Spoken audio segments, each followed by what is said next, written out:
Welcome back, guys. It is an honor today. Somebody we talk about very frequently in my program, very frequently on this show. He is probably my favorite photographer, videographer on the planet. He and his wife, Mike and Cristina, they use photography and cinematography in order to give value back to society.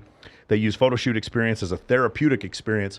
And listen, man, you guys have seen their photos all over the place. Absolutely fantastic. Their video work, they create an experience. It's not just a photo shoot, it's an experience. So I want to welcome to the podcast, Mr. Mike Tang, Ohrangutang. Yes. Get out of here, brother. Thank you, Mr. World. Thank you for having us. And his employer, his boss, Cristina Pilo. Oh, exactly. Yes, I'm the boss. Yeah, she's the boss. That's his boss. She's the boss. And my co-host today, he is the author of the 5-part Rational Male series. That's right, Mr. Rollo Tomassi, the Godfather of Red Pill, is here with us today. And I'm here to speak about the experience because I think I'm the only one here who's gone through it. You don't shoot too many guys, and I'm probably one of the guys that goes. I want to through shoot it. more guys, bro. Yeah. Listen, I want to shoot more guys. This is one of the most odd experiences for me because, like, I know, a lot of people, but generally my Miami friends don't know my Reno friends. The fact that Rollo Tomassi and Mike Tang were friends, literally, like, if you guys know their circles, it could not be further apart. And the fact that they knew each other, and I'd known Mike for a long time and I'd known Rollo for a while, that was just so crazy to me. How did you two meet? I gotta say that I started consuming his content on YouTube, and I started learning a lot, and I get to experiment a lot of people. So what you were saying, correlates with my reality too. So I think I reached out to you. I don't remember. Yeah, you did. I think it was on Instagram. Right? And then I realized, like, you were in Miami. Okay. And I have been making trips to Miami so frequently. Okay. That I'm like, I gotta meet this guy. I gotta go down there. And like, you guys are in South Miami, so like Yes. I had to go from Brickell down to where you guys were at. Okay. And then I had to like set up the appointment with the people, and we had to go through the whole thing. full I experience. brought Kevin Sabo with me too. He was hanging out with me at that time. Yeah. And we went down there, and I'm like, I usually do it once a year. I try to get like sort of press shots, like some sort of stuff. And I go, maybe I'll just do it with Mike this time. And then you're like, hey, come on down. And then I realized, like, you're into a lot of the same stuff that I am, like just even hobby wise. Like I know that I noticed you read like the same kind of graphic novels that I read. I'm like, oh man, I got to get him something. And so we were down there, and we're just exchanging like books and everything. And I think it was funny because it was like I walk in there, and the first thing you're known for on your Instagram is like you start your live streams, I guess, on Instagram with family all the time, and I'm like, I am kind of like that. I feel like I'm part of that. And then Cristina comes out and gives me this big old hug, like she's mom and your dad, and like, hey, come on. It was like coming home for like Thanksgiving or something. That's like that. Beautiful. And it was just like I knew we were just gonna we're gonna take pictures and we're gonna make it a whole thing. And then your whole home is like just one dedicated photo studio. Like every room in the house has a theme to it, or there's something that goes on with it. And then you've got the backyard, which is with the jungle and everything, and you just go from one place to place to place. And you're right, and I didn't realize it at the time, but it is an experience. And you're like, you're here to not just get pictures, but you're here to have an experience while you're doing it. It's just something to do. And for any new photographers who are watching this and you want to learn how to create an experience, or you're having trouble getting influencers to come shoot with you, or you're having trouble, hopefully this is not a huge issue, but like having trouble having people feel comfortable around you, this guy's the master. This couple is the master, and that's why I'm really, really excited to have you guys on. There's a lot of great information. So the first thing, I didn't realize you were actually born in Kendall. You live in Kendall now? Yes, sir. All right, yes. so you were born in Kendall, and then with 6 months you moved to Venezuela? 8 months I moved to Venezuela with my dad, and I was there until 12 years ago. We moved back to Miami. I moved back to Miami alone. Okay. Yeah. And your time in Venezuela, you talked about this. I heard you on another podcast talking about this. You were training, you were becoming a photographer there, but it was like you had stuff on billboards, but it wasn't really helping you very much. Yeah, I started becoming a photographer in Venezuela, and I reached like the pinnacle. Basically, I was popular, and I had like billboards, and I was working with famous people, and I was broke. So and I was like, this is the pinnacle of content creation in Venezuela. I gotta get out. My dad always raised me like, you need to leave Venezuela, and my childhood in Venezuela was very traumatic. So I was like ready to leave. So I came back, to where I was born. Cristina, where were you born? Venezuela. Oh, Caracas? Yes. Okay, very. And then you guys met there? We met in Caracas, yes. What was that like? It's funny. My mom and dad were a couple of miles apart from each other in Colombia, never met each other. Finally met each other in Washington, D.C. My mother's Colombia, she's from Medellin, and my dad's from Texas. But yeah, it's really interesting. So you guys met in Venezuela. How did that work out? I was starting my makeup artist career, so another photographer friend just told me that I should just hit him up. He had a different name, a different company. He told me, just text him, see if he's, available for work, and we started working together. Did you know immediately? No, not at all. Not at all. We both had partners. I had a boyfriend, he had a girlfriend. We didn't really like each other. We hated each other. Yeah. And eventually I broke up with my boyfriend, he broke up with his girlfriend, and we... How old were you when you got 26, I believe. Yeah, and 26 and 28. Yeah. You guys have like the most functional relationship in this industry that I know. That's why I'm very, very interested in all of this. Because I'm trying to do this. I've been out here in these streets for the last 15 years, and I'm trying to come in, and that's why I want to get information from you guys. Because I know you guys also do a podcast in Spanish about your relationship. Is that correct? Yes, What are some of the tips that you give? The reason why, for those of you who are watching this, it's very difficult to do this in this industry, right? Yes. Because there is so much, like, it's not necessarily overt. It's not like everybody's grabbing your wiener, but it's like one of these situations where there's so much nudity, and so in an artful way, but it's just so much out there, and there's so many sexually charged stimulation. Yeah, for sure. And when we're all in Jamaica together, there's just so much sexual tension in those arenas, and it's very difficult for somebody when one partner's there and the other partner's not there for a relationship. How do you guys make it work? Wow, that's amazing. I always say that even though I started this career with my friends, I started shooting like friends and girlfriends, that I couldn't do this if I was single. Yeah, because, I believe we're a species, and as a man, I'm trying to conquer women to mate. And you get in a position where if you are stimulated by sexuality constantly, you might misbehave, even though you have the most rational, conscious, behavior, the most professional. You will be you need it. You need human connection. So if I was alone with someone and she's trying to hook up with me, or I'm like, I've been alone for a long time, I might misbehave even though I don't want to. Or also misread the sign. The sign, exactly. So in the end, when you're single, you're trying to mate. It's funny because men, we were talking about evolution, and men are evolutionarily evolved to misread signs. Women are the opposite, right? Men overshoot it. Exactly. Men are designed to overshoot. Women are designed to like look at everyone with skepticism, right? If women weren't picky, we'd all still be living in fucking caves right now. Yeah. Right. That's the reason why, right? That's part of the progress for Homo sapiens. Yeah. So I also didn't know this. You're part Chinese. Both of your parents are Venezuelan, but you're part Chinese? Yes, my grandfather was Chinese. Okay. Yeah. Very cool. And that's where the Tang. The Tang, yeah, but it's only the last name. Okay. It's only the last name, nothing else. We used to eat Chinese food. Let me ask, because on that same topic here, about how many, you specialize in photography of beautiful women, especially in the social media age, who come to you because I'm not really sure my audience is familiar with what exactly it is that you do and why you are unique in what you do. You specify, and your specialization is in taking photography for women who want to be on, like, say, Instagram, or they want to be influencers, or they want to not be, anymore. they want to, not anymore, not as much? No, that's how we started. And we started working with a lot of influencers and people that wanted to take pictures for content creation, for Instagram. But as we evolve our practice, we realize there's a ton of girls that just have never felt comfortable, that they don't feel sexy, and they just want to be able to explore that side of them. And most of them, they don't really want to post their photos anywhere. They want them for themselves. They want the experience. They want to be able to model and feel like a model, and you don't really need to have 1 million followers to feel like a model. You talked about this before. Ohrangutang is the vehicle. It's the two of you. The vehicle that you are able to give back, but it's also the vehicle because you recognize that fame allows you to get in contact with some of these influencers.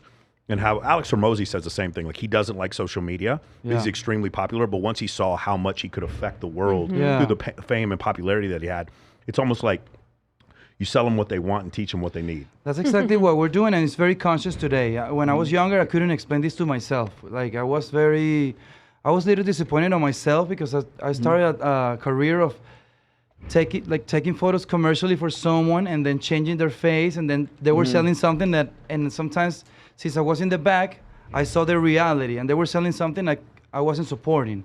So today I can say I'm in the business of using popularity to give confidence to younger people.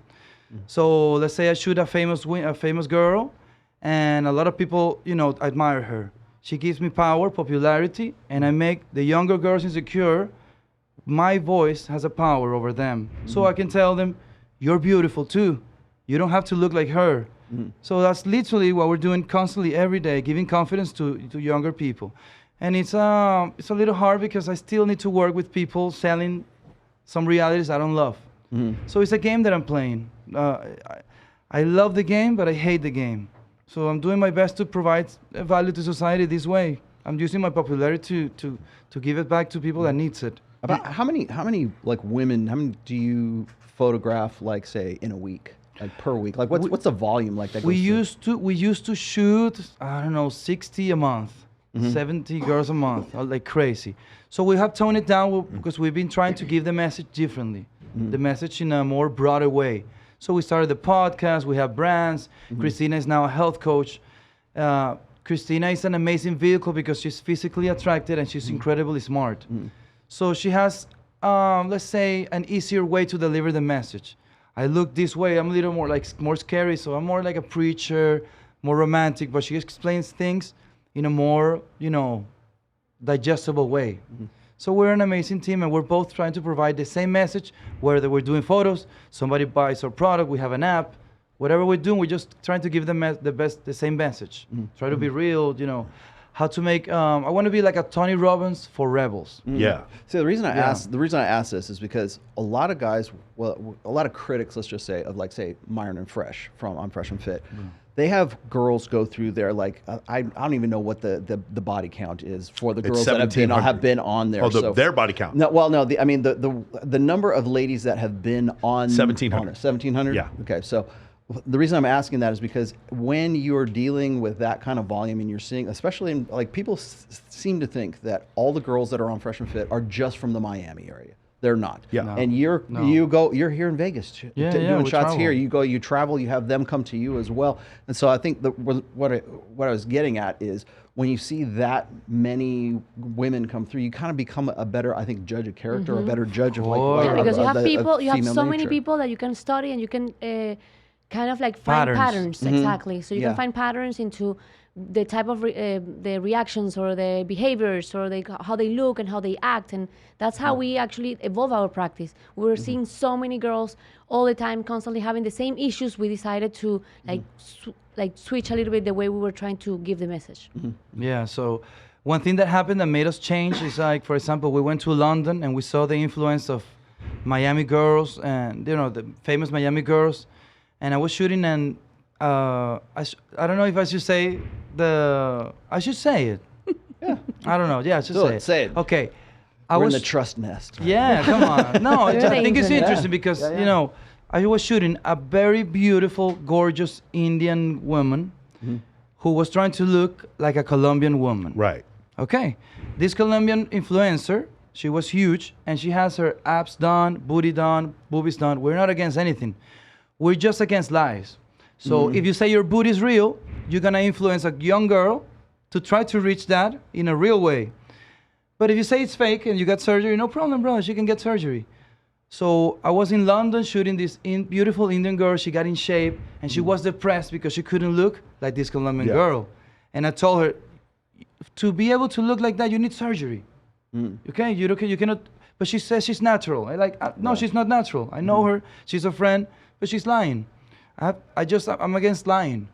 And do you get that a lot? Like a lot, they want to come in and look. They want to look different. Bro. Every day. That's why we're so powerful. Well, it kind of goes back to what, like, I think maybe you and Tori talked about this at one point, but I've had these discussions about Zoom dysmorphia, right? Where it's like these, like my good friend, Dr. Oz, he's the cosmetic surgeon from Istanbul and has a practice here as well.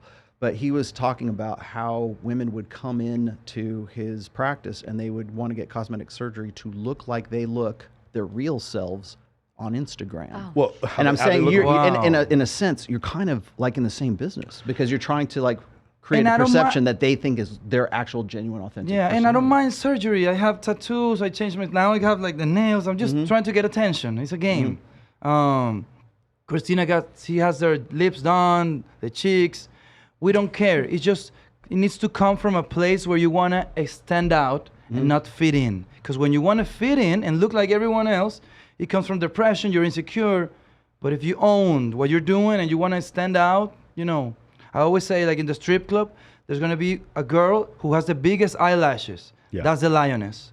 But the other ones, they have the smaller eyelashes. So be the one, be the biggest one.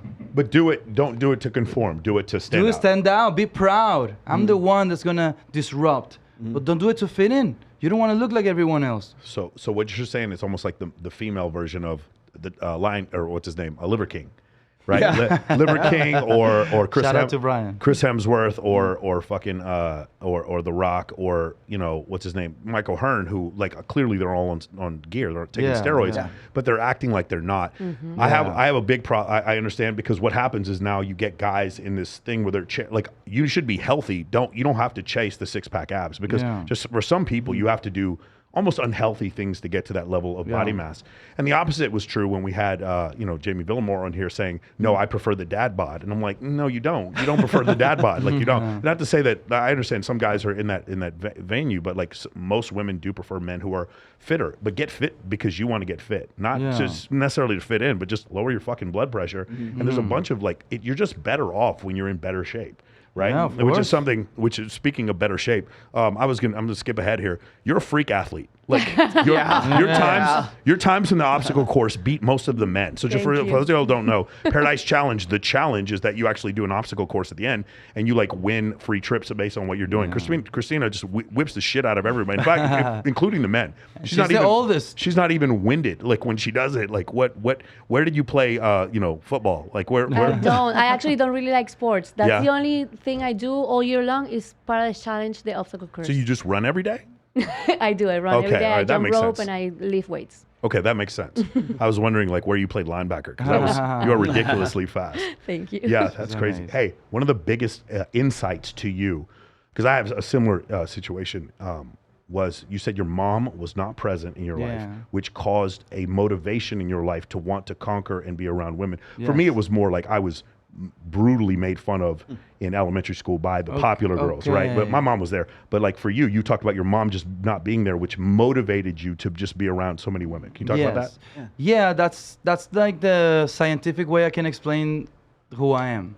Like I was just a kid that no mom, no mother figure, and also wanted to conquer mate women. And I was very insecure when I was younger.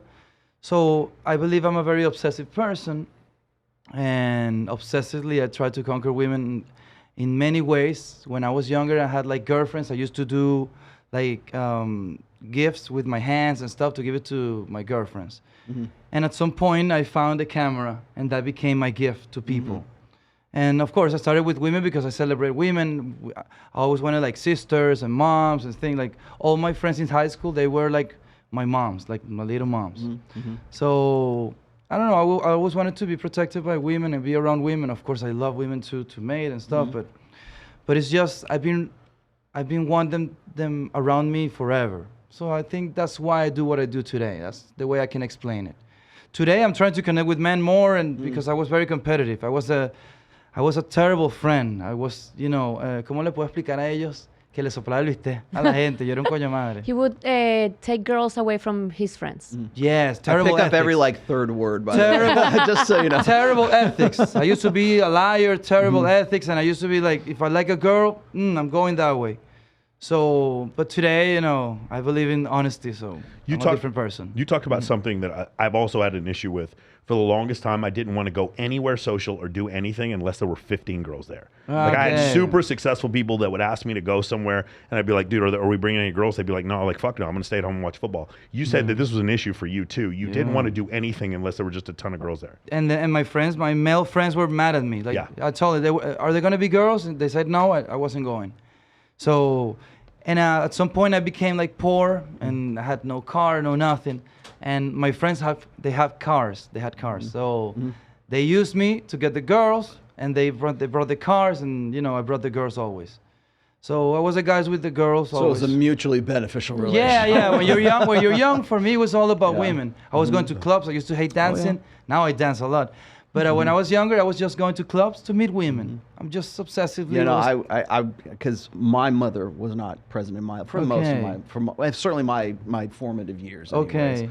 And so I'm going to want to ask you a question. Do you think that you're wanting to like sort of I guess I don't want to say please women, but you want to like sort of give them gifts and all that stuff. That sort of like wanting to get that kind of like love back. I want to be seen. I want to be seen by them. Were you trying to replace something that you weren't because your mom wasn't part of your life? I hate to be like armchair psychologist. Yeah, no, no. It is literally do you think what that? Do you think that's literally correct, Rollo? Yeah, he's described that before. I needed to be seen by women. Yeah. Like when I was going to my male friends when I was younger, their moms, I was staying late, so their mom cooked for me because I was seeing like they were cooking for them. So I was the annoying kid that was like the moms were saying like, when is this kid going home? And I was just staying there because I wanted to be cooked by a mom. I think that's why we connect, because like when I was playing in the Hollywood metal scene back in like the late 80s and the early 90s, like I was in bands because I loved the music. I was the first and foremost, right? No. But I sure shit wasn't in it for the money. Okay, I was in it because there was a lot of women at the clubs, and it was like you're on stage and you're the center of attention. So yeah, I mean very much so.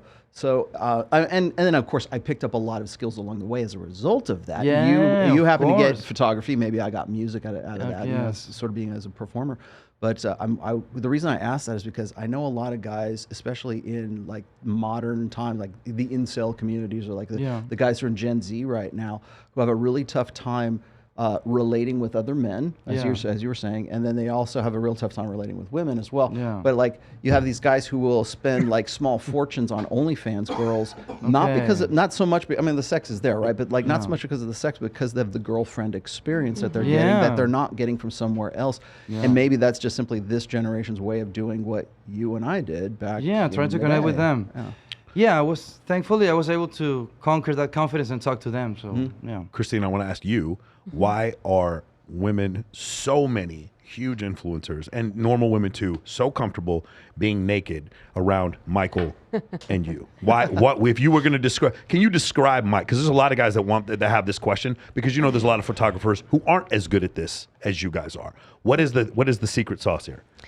This is a question that I ask myself too, because sometimes I'm doing the makeup in my makeup room and they leave my makeup room dressed and they come back and they're naked.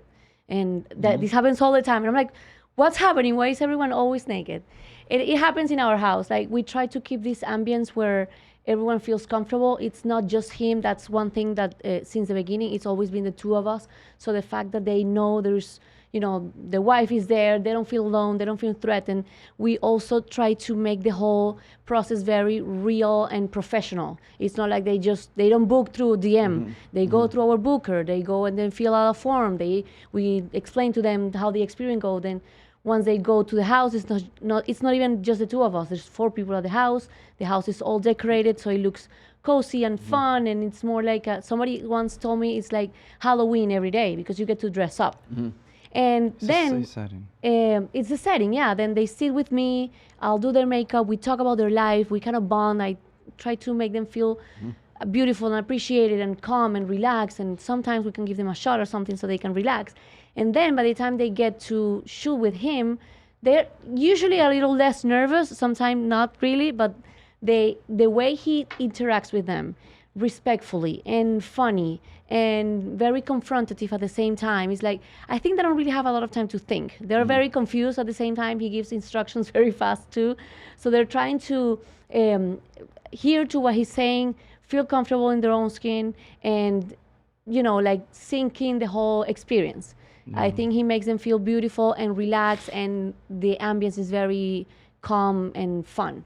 Yeah, I'm a romantic person. So you're an artist. Yeah, and it's in my nature to appreciate people.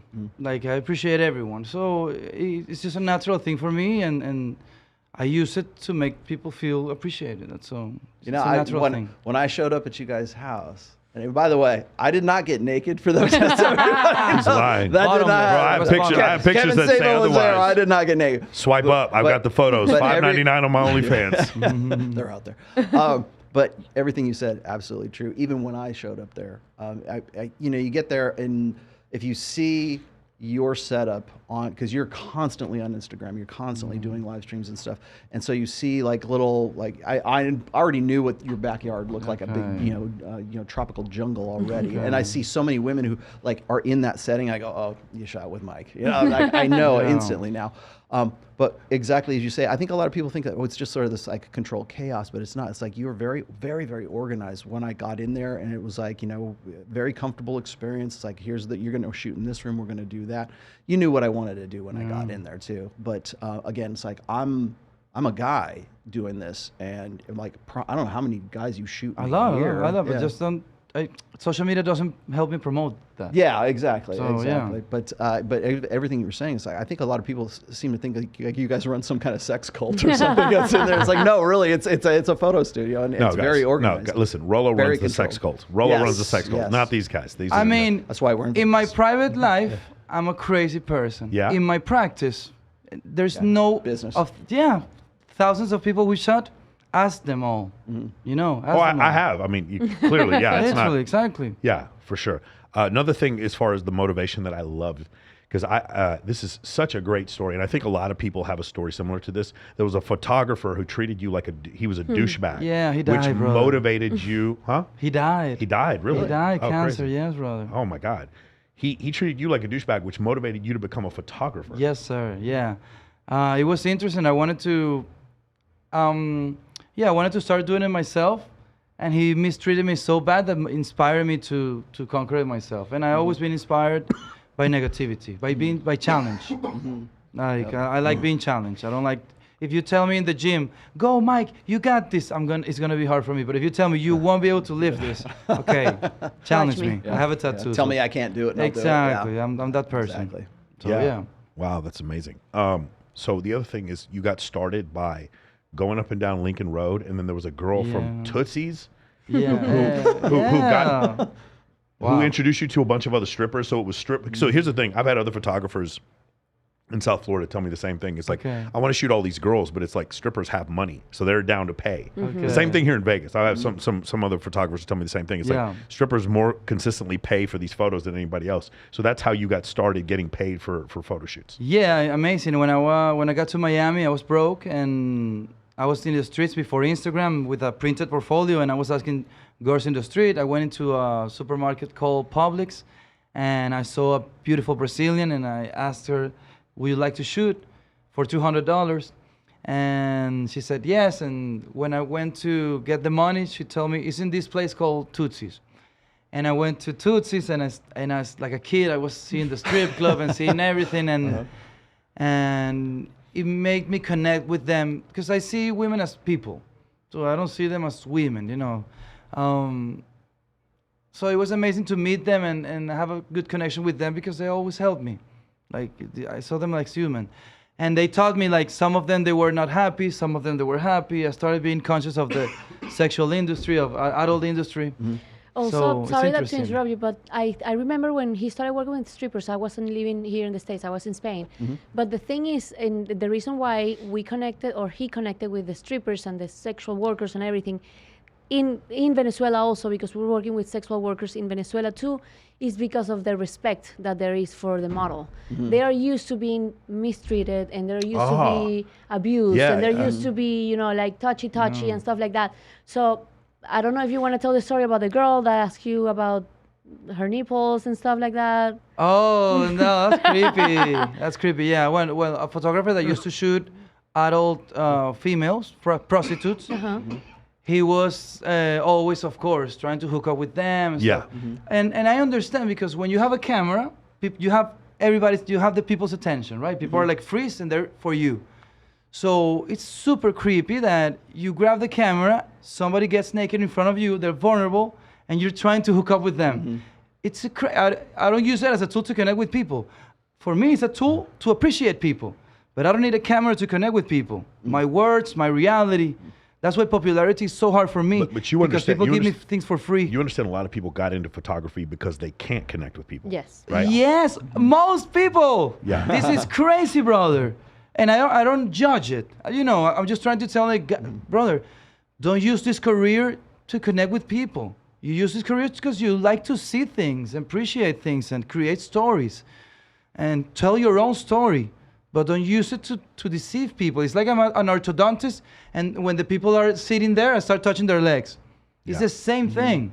So it's a vulnerable place. Imagine you getting naked right now. I tell you, Rollo, get naked. How would you feel if I start touching you, brother? Yeah. That's what females, they go through. And it's so hard. Everybody in the chat's freaking out right now. Fuck, brother.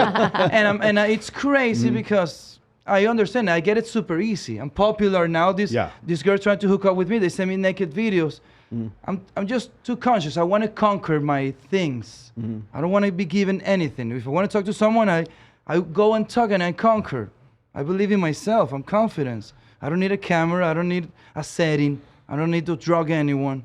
That's he's just not. me. He's not kidding about that popularity too, because like Brother, I give you everything. When I started posting the pictures that you did of me and I put up there, and people just saw the backgrounds and they saw the location, I had like women who follow me on Instagram or even didn't even follow me on Instagram. They go, "Oh, you shot with Mike Tang? You know Mike Tang? Can you like?" I was like, "Yeah, sure. He's in Miami. Do you want me to? You know, he just go follow him. I'm sure he'll see you." But it's a hard time since I started getting popular. I'm just too intense. I remember being in. We went to Berlin. We were traveling from Berlin to London, I think, and we paid First class. First class, yes. So the girl that, ¿cómo se dice? Tourist. The stewardess, yeah. The stewardess, she was treating everyone terrible, like everyone around us, right? Until she got to us. When she saw that we were first class, she smiled, and that made me realize that. Like I didn't pay for a smile. I paid, for a first class. So she was treating everyone terrible. Since I'm becoming popular, I've been noticing that people just treat me, hug me, know me first, brother. You don't know if I'm a good person, if I'm a liar or whatever. Know me first. So it's a dichotomy thing, as how you say, like the popularity gives you an access. Clout. But clout and things, but I want to conquer my things. I don't want to be given anything. I used to be homeless, brother. So yeah, I'm doing my best. The status Doing my that best. the status that you have outshines who you are as a person. It's almost like a girl who's really smart and has really huge fake boobs. Like they can't see past the fake. I've told girls this before. Jamie Billmore's a great example. She has a master's degree. No one knows she has a master's degree because she's an FHM model, right? It's one of those type of situations. I want to bring up something really quick, and this is also for the guys in the chat. Just being normal and making the girls feel comfortable without hitting on them, then you probably get more attention from women than you probably can stand. Just being fucking normal. Let me say it one more time, guys. Not hitting on them. Just being fucking normal. Creating there's a lot of collabs that happen through you guys, right? Girls meeting other girls. They're networking through you. Every day. Wanting to meet you. Just being normal. Creating value. Connecting people together, creating content for them. That's all you had to do. And then you build this incredible amount of trust. And I'm sure you can say it was probably like a hockey stick where you're popular, and then it's just like this, right? And then it just gets infinitely faster and better. I just want to point that out because I think a lot of people get lost in the concept, the huge debate about what can men and women be friends. I think I can, you can. I think a lot of guys can't be friends with women because they don't have any abundance in their life, like you said before. If they're just taking pictures of a woman, they haven't been with a woman in a long time. She's naked in front of them, and then all of a sudden they have this like scarcity mentality take over, and their behavior changes. Their autonomic nervous system takes over. Their palms get sweaty. Their pupils dilate. Their heart rate goes up. They start producing cortisol and adrenaline, and they don't act normally. You are probably used to being around. I used to manage a strip club. After a while, being around naked women was like, I'm tired of this. I don't want to see this. I was going to ask that actually. I'm because, desensitized. Well, I was Desensitized, exactly what I was going to say. Because and I think that's probably something that like maybe in the internet age when it's so readily available that you can see like naked bodies at a moment's notice if you want to, right? You were just saying that you get up in the morning and there's like 4 naked women that walk around. And it's like, at what point do you like stop becoming like an artist and a photographer and like in some ways I kind of think it's almost like being a doctor. Like you just see a bunch of bodies all the time and so you're like you're not really turned on by bodies anymore because I mean is there a kind of a desensitization as to like what you find like really attractive and what you don't? You start getting turned on by personalities. Bodies stop being important and then getting to know the person is where actually the magic happens. Exactly. So yeah, I'm super desensitized. It's a hard thing. But you also say that you guys are not just willy-nilly naked in front of each other and you keep the door closed when you go to the bathroom? Yes. So I understand how the reward system for the brain works. So you don't want to get adapted to anything. You want everything to be special. And yeah, I'm desensitized and I love intellect. So if you tell me a terrible story about you, and then I'm gonna be interested. But a beautiful body, a gorgeous body, it's just attraction. I'm not gonna be. If you're a liar, then you're ugly to me. Yeah. You know, if you're honest, beautiful. Whatever you say, but as long as you're honest, you're beautiful to me. Yeah, I remember being in my early 20s working at a strip club, and then just like being so used to seeing these women naked, and then actually for the first time in my life being like, wow, that is a shitty person. Like I'm talking to that is a beautiful woman, but I remember before I'd worked there when I was in college, it's like, she's beautiful. I can't see anything else, but she's beautiful. My body is telling me I need to be attracted to her, I need to listen to her, I need to do things to get her attention.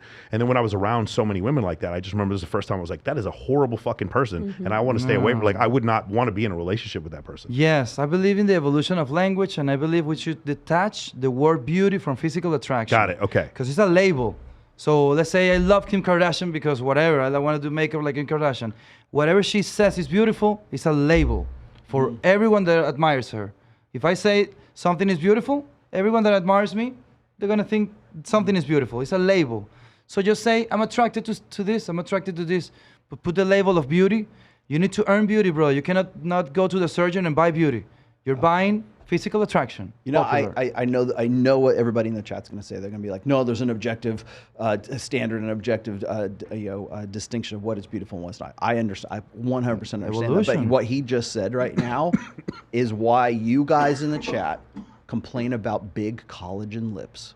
It's exactly, you know, why women go and do, like, they get the huge Bratz doll lips is because they see Kim Kardashian and they go, I want to look like that. Even though guys are like, I don't know, man, those big balloon lips are not like my thing. They'll still go get it because they see someone like Kim Kardashian has those big lips, and then that starts a trend. They think that is now the standard of beauty, whether guys like it or not. She has all the attention, so I want to do everything she does so I can get that attention too. Yes. Yes, and I'm a slave. Escalation. I'm a slave to this. I'm not against any idea or any surgery. I'm just honesty. Everybody fight their fight, and everybody be real. Fight their fight. I love big lips.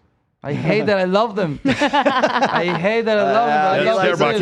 I can't believe you're saying that out loud, bro. I can't believe you're saying that. And then every time we have a girl in here with like just big circus tits, right? It's just like guys are like, oh, I can't believe they're. Yeah, I can't believe the girls have the big circus tits. That's terrible. Come on, bro. I can't believe that. I'm okay. I can't believe that that's a thing people have. I'm good with it. I'm so judgmental of that. There's for everyone. For everyone. They are for everyone. It's about. It's an investment in your future, ladies. Free competition, bro. It's big boobies, small boobies, big booties, no boobies, whatever. So speaking of incredible models who felt very comfortable with you, I have a question from you guys from Tawny Jordan, who's from here in Las Vegas. She wanted to know, how'd you come up with the name Ohrangutang? My last name is Tang, and my uncle used to call me when I was young Orangu. It's a play on words. So it's just a promotable name. I used to have a company called Octopus Studio, and I remember being very successful with the branding name. So I was looking for a new name for a new project, and Orangutan was the project. Yeah, it was the name. Nice. Yeah. I want you guys to nerd out for me for a little bit, okay? I have a lot of photographers and cinematographers that watch my podcast. Nice. Can you go into the Fuji X3, the Sony A7R IV? You talk about the Red camera, the Alexa. Can you talk about your favorite cameras and why you like them? And also some of the stuff you talk about lenses was blowing me away. Okay, I'm just too intense. I'll say this in my opinion.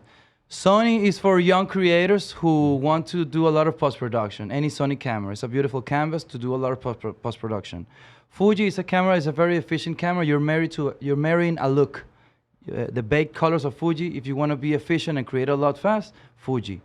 If you want an experience for you as a creator, to take your time to take a photo, you go to expensive camera, hard camera to shoot like Leica. That's what I use right now.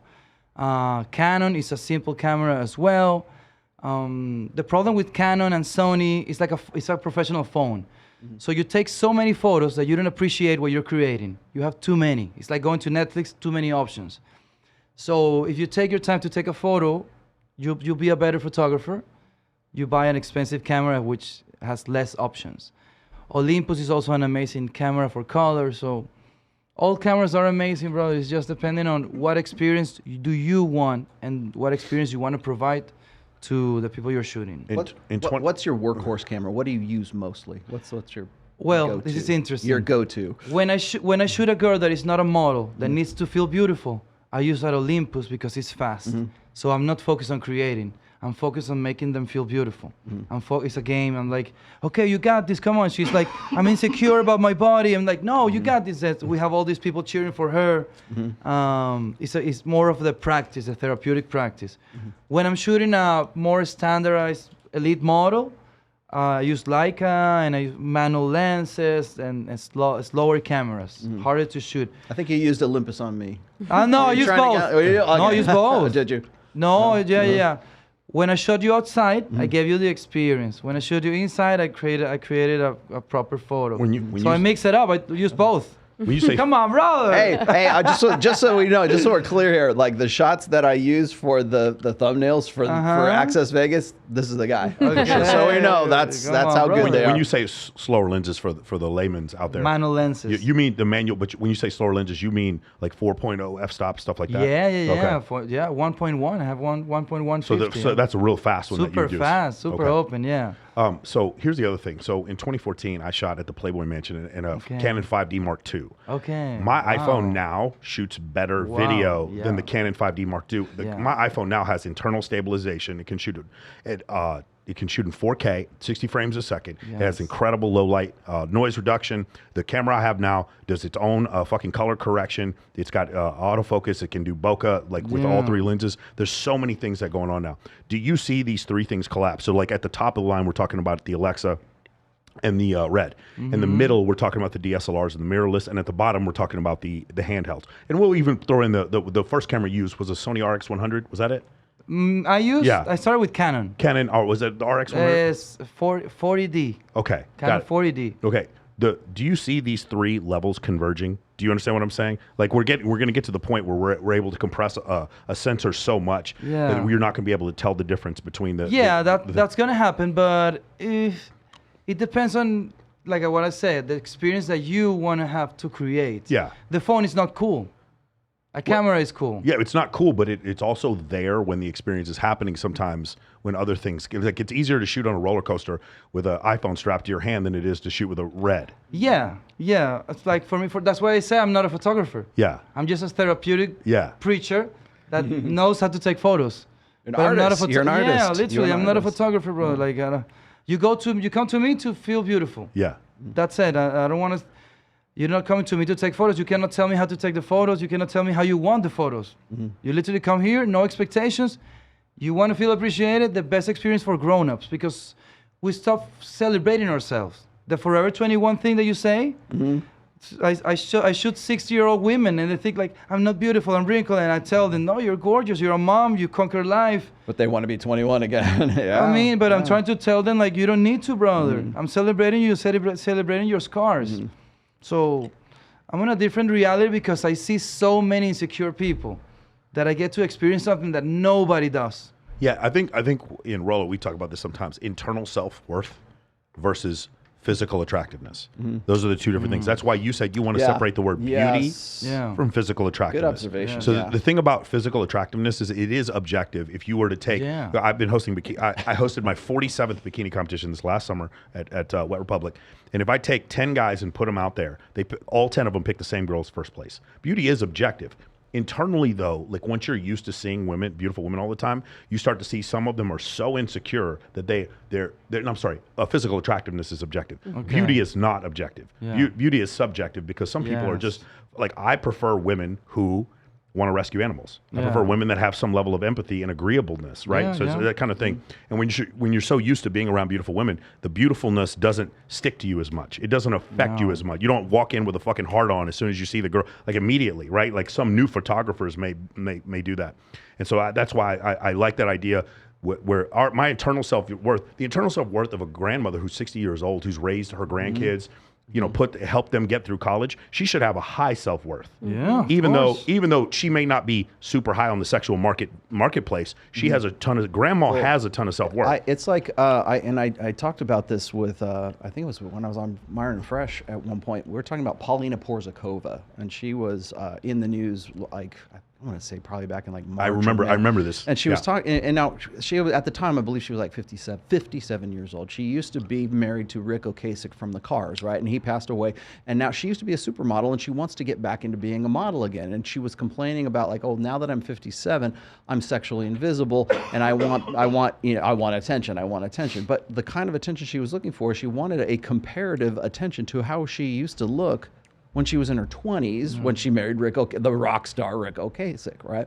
But now she's 57, and it's like it's not even so much the fact that like she's trying to go back to 21 again. Yeah. It's the fact that she looks good for her age. She looks very good for a 57-year-old. She's not fat. She's in very good shape. She's not as sexually competitive in the sexual marketplace as she was when she was 21. But she can still be a hot piece of ass for 57 years old. And it's like.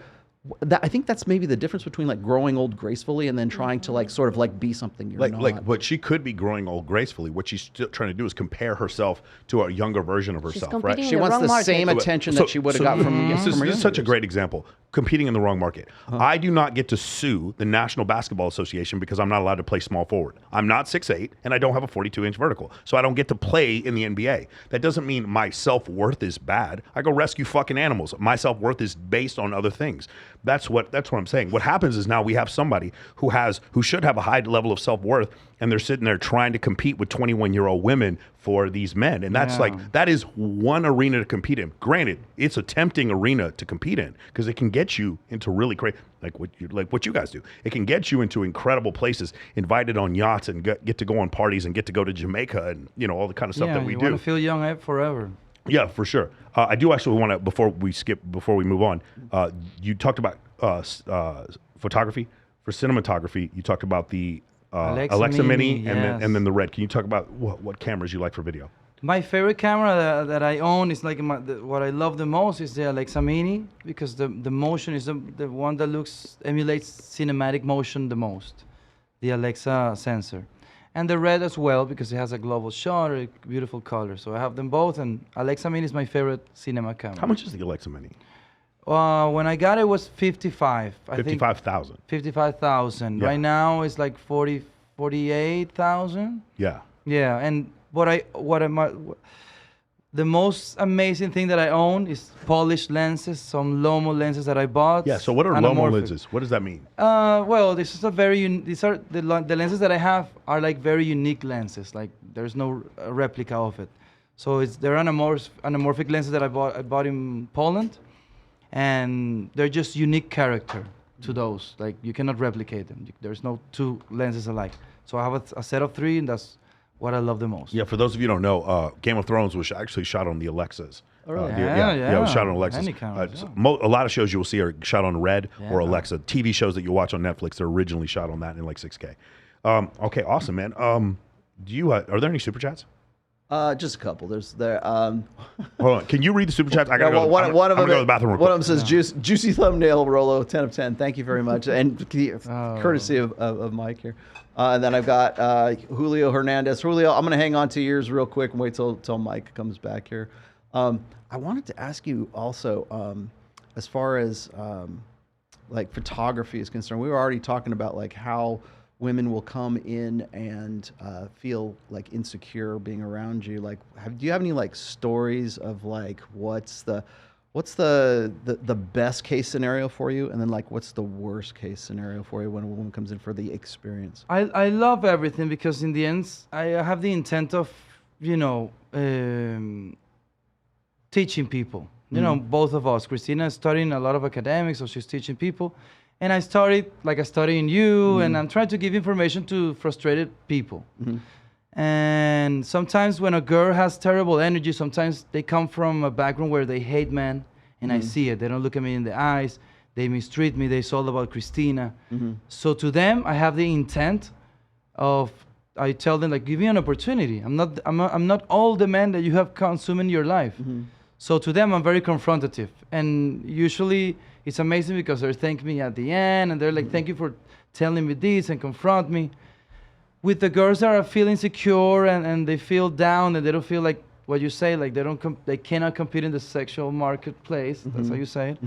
I do my best and tell them it's all about confidence. You need to get health.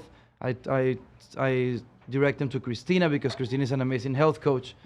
So get healthy, and you're gonna feel beautiful or attractive again. So I love every case. If you have terrible energy, I love it because I have a mission. If you're insecure, I also have a mission. I can connect with anyone in any arena. I love to fight and discuss. So I don't know. One thing I've discovered, like, because in my marketing background and working with wine and spirits, and I worked in gaming and casino marketing as well for promos. I used to have to do commercial shoots, and as the guy who was like the art director on the set, I was the one who had to sort of direct traffic. I'd say, okay, I want you to do this, I want you to do that. Now, I'm not the guy behind the camera. We have cameramen doing that, but I'm the one who's directing the shot, saying this is what we need out of this scene, which is it's just commercials basically. But one thing that I've found, and I think this is probably true for most photographers as well, is once you have that camera in your hand and you're directing women around, it creates a different dynamic, I think, between men and women, because it's like, I need you to do these things. I'm the one that's in control of you right now, kind of in a low-key way, because I want to get the best shots out of you. So it's what I've described as command presence, and most like law enforcement know this. Like if there's a presence that like a policeman has, or a military official has, or even a fireman has, because when he's dressed like that and he's the obvious authority on the set at the emergency that you're at right there, you say, okay, well, he's the one wearing the outfit, or the uniform, so therefore I'm going to defer to his authority just simply because he has that command presence. I think something else kind of goes along with that when you're directing a shot, whether it's video or you're behind a camera and you're saying, like, work with me, you have that kind of like back and forth that goes on between the two of you. Do you find that, like, when you start a shoot with a woman and she's one way, and then when you get into it, she's way more like, I won't say pliable, but she's more like, listens to you as sort of like the command presence of you, but just because you're the one that's behind the camera? Yeah, of course. They're intimidated now because of the popularity and stuff. But after 5 photos, everybody feels comfortable. That's what I do. And do they shift from like sort of like being sort of like maybe resistant to it to like wanting to like? Yes. They enter the shoot like this, and they live walking tall, because I literally tell them, walk tall. You need to do abs. You need to work on your legs, because when you get older, I'm always throwing them facts. Facts, especially to young girls. So I'm I think a lot of people in the chat are gonna say, "Oh, he's just pandering to them, trying to make them feel good because they don't actually look good." He's like, "No, there's actually some like you don't know some good medicine that comes along. You don't know my this. eyes, brother. You don't know my eyes. Because one of the things that he's good at is that remember that shoot we did, or you did on the beach in Jamaica, maybe the second to last night, where you had that light holding up, and then there was a girl sitting around in a circle, and then there was one girl who would get them in the middle of the dance. There's a certain voice for that. I've heard a lot of photographers have a very difficult time for this.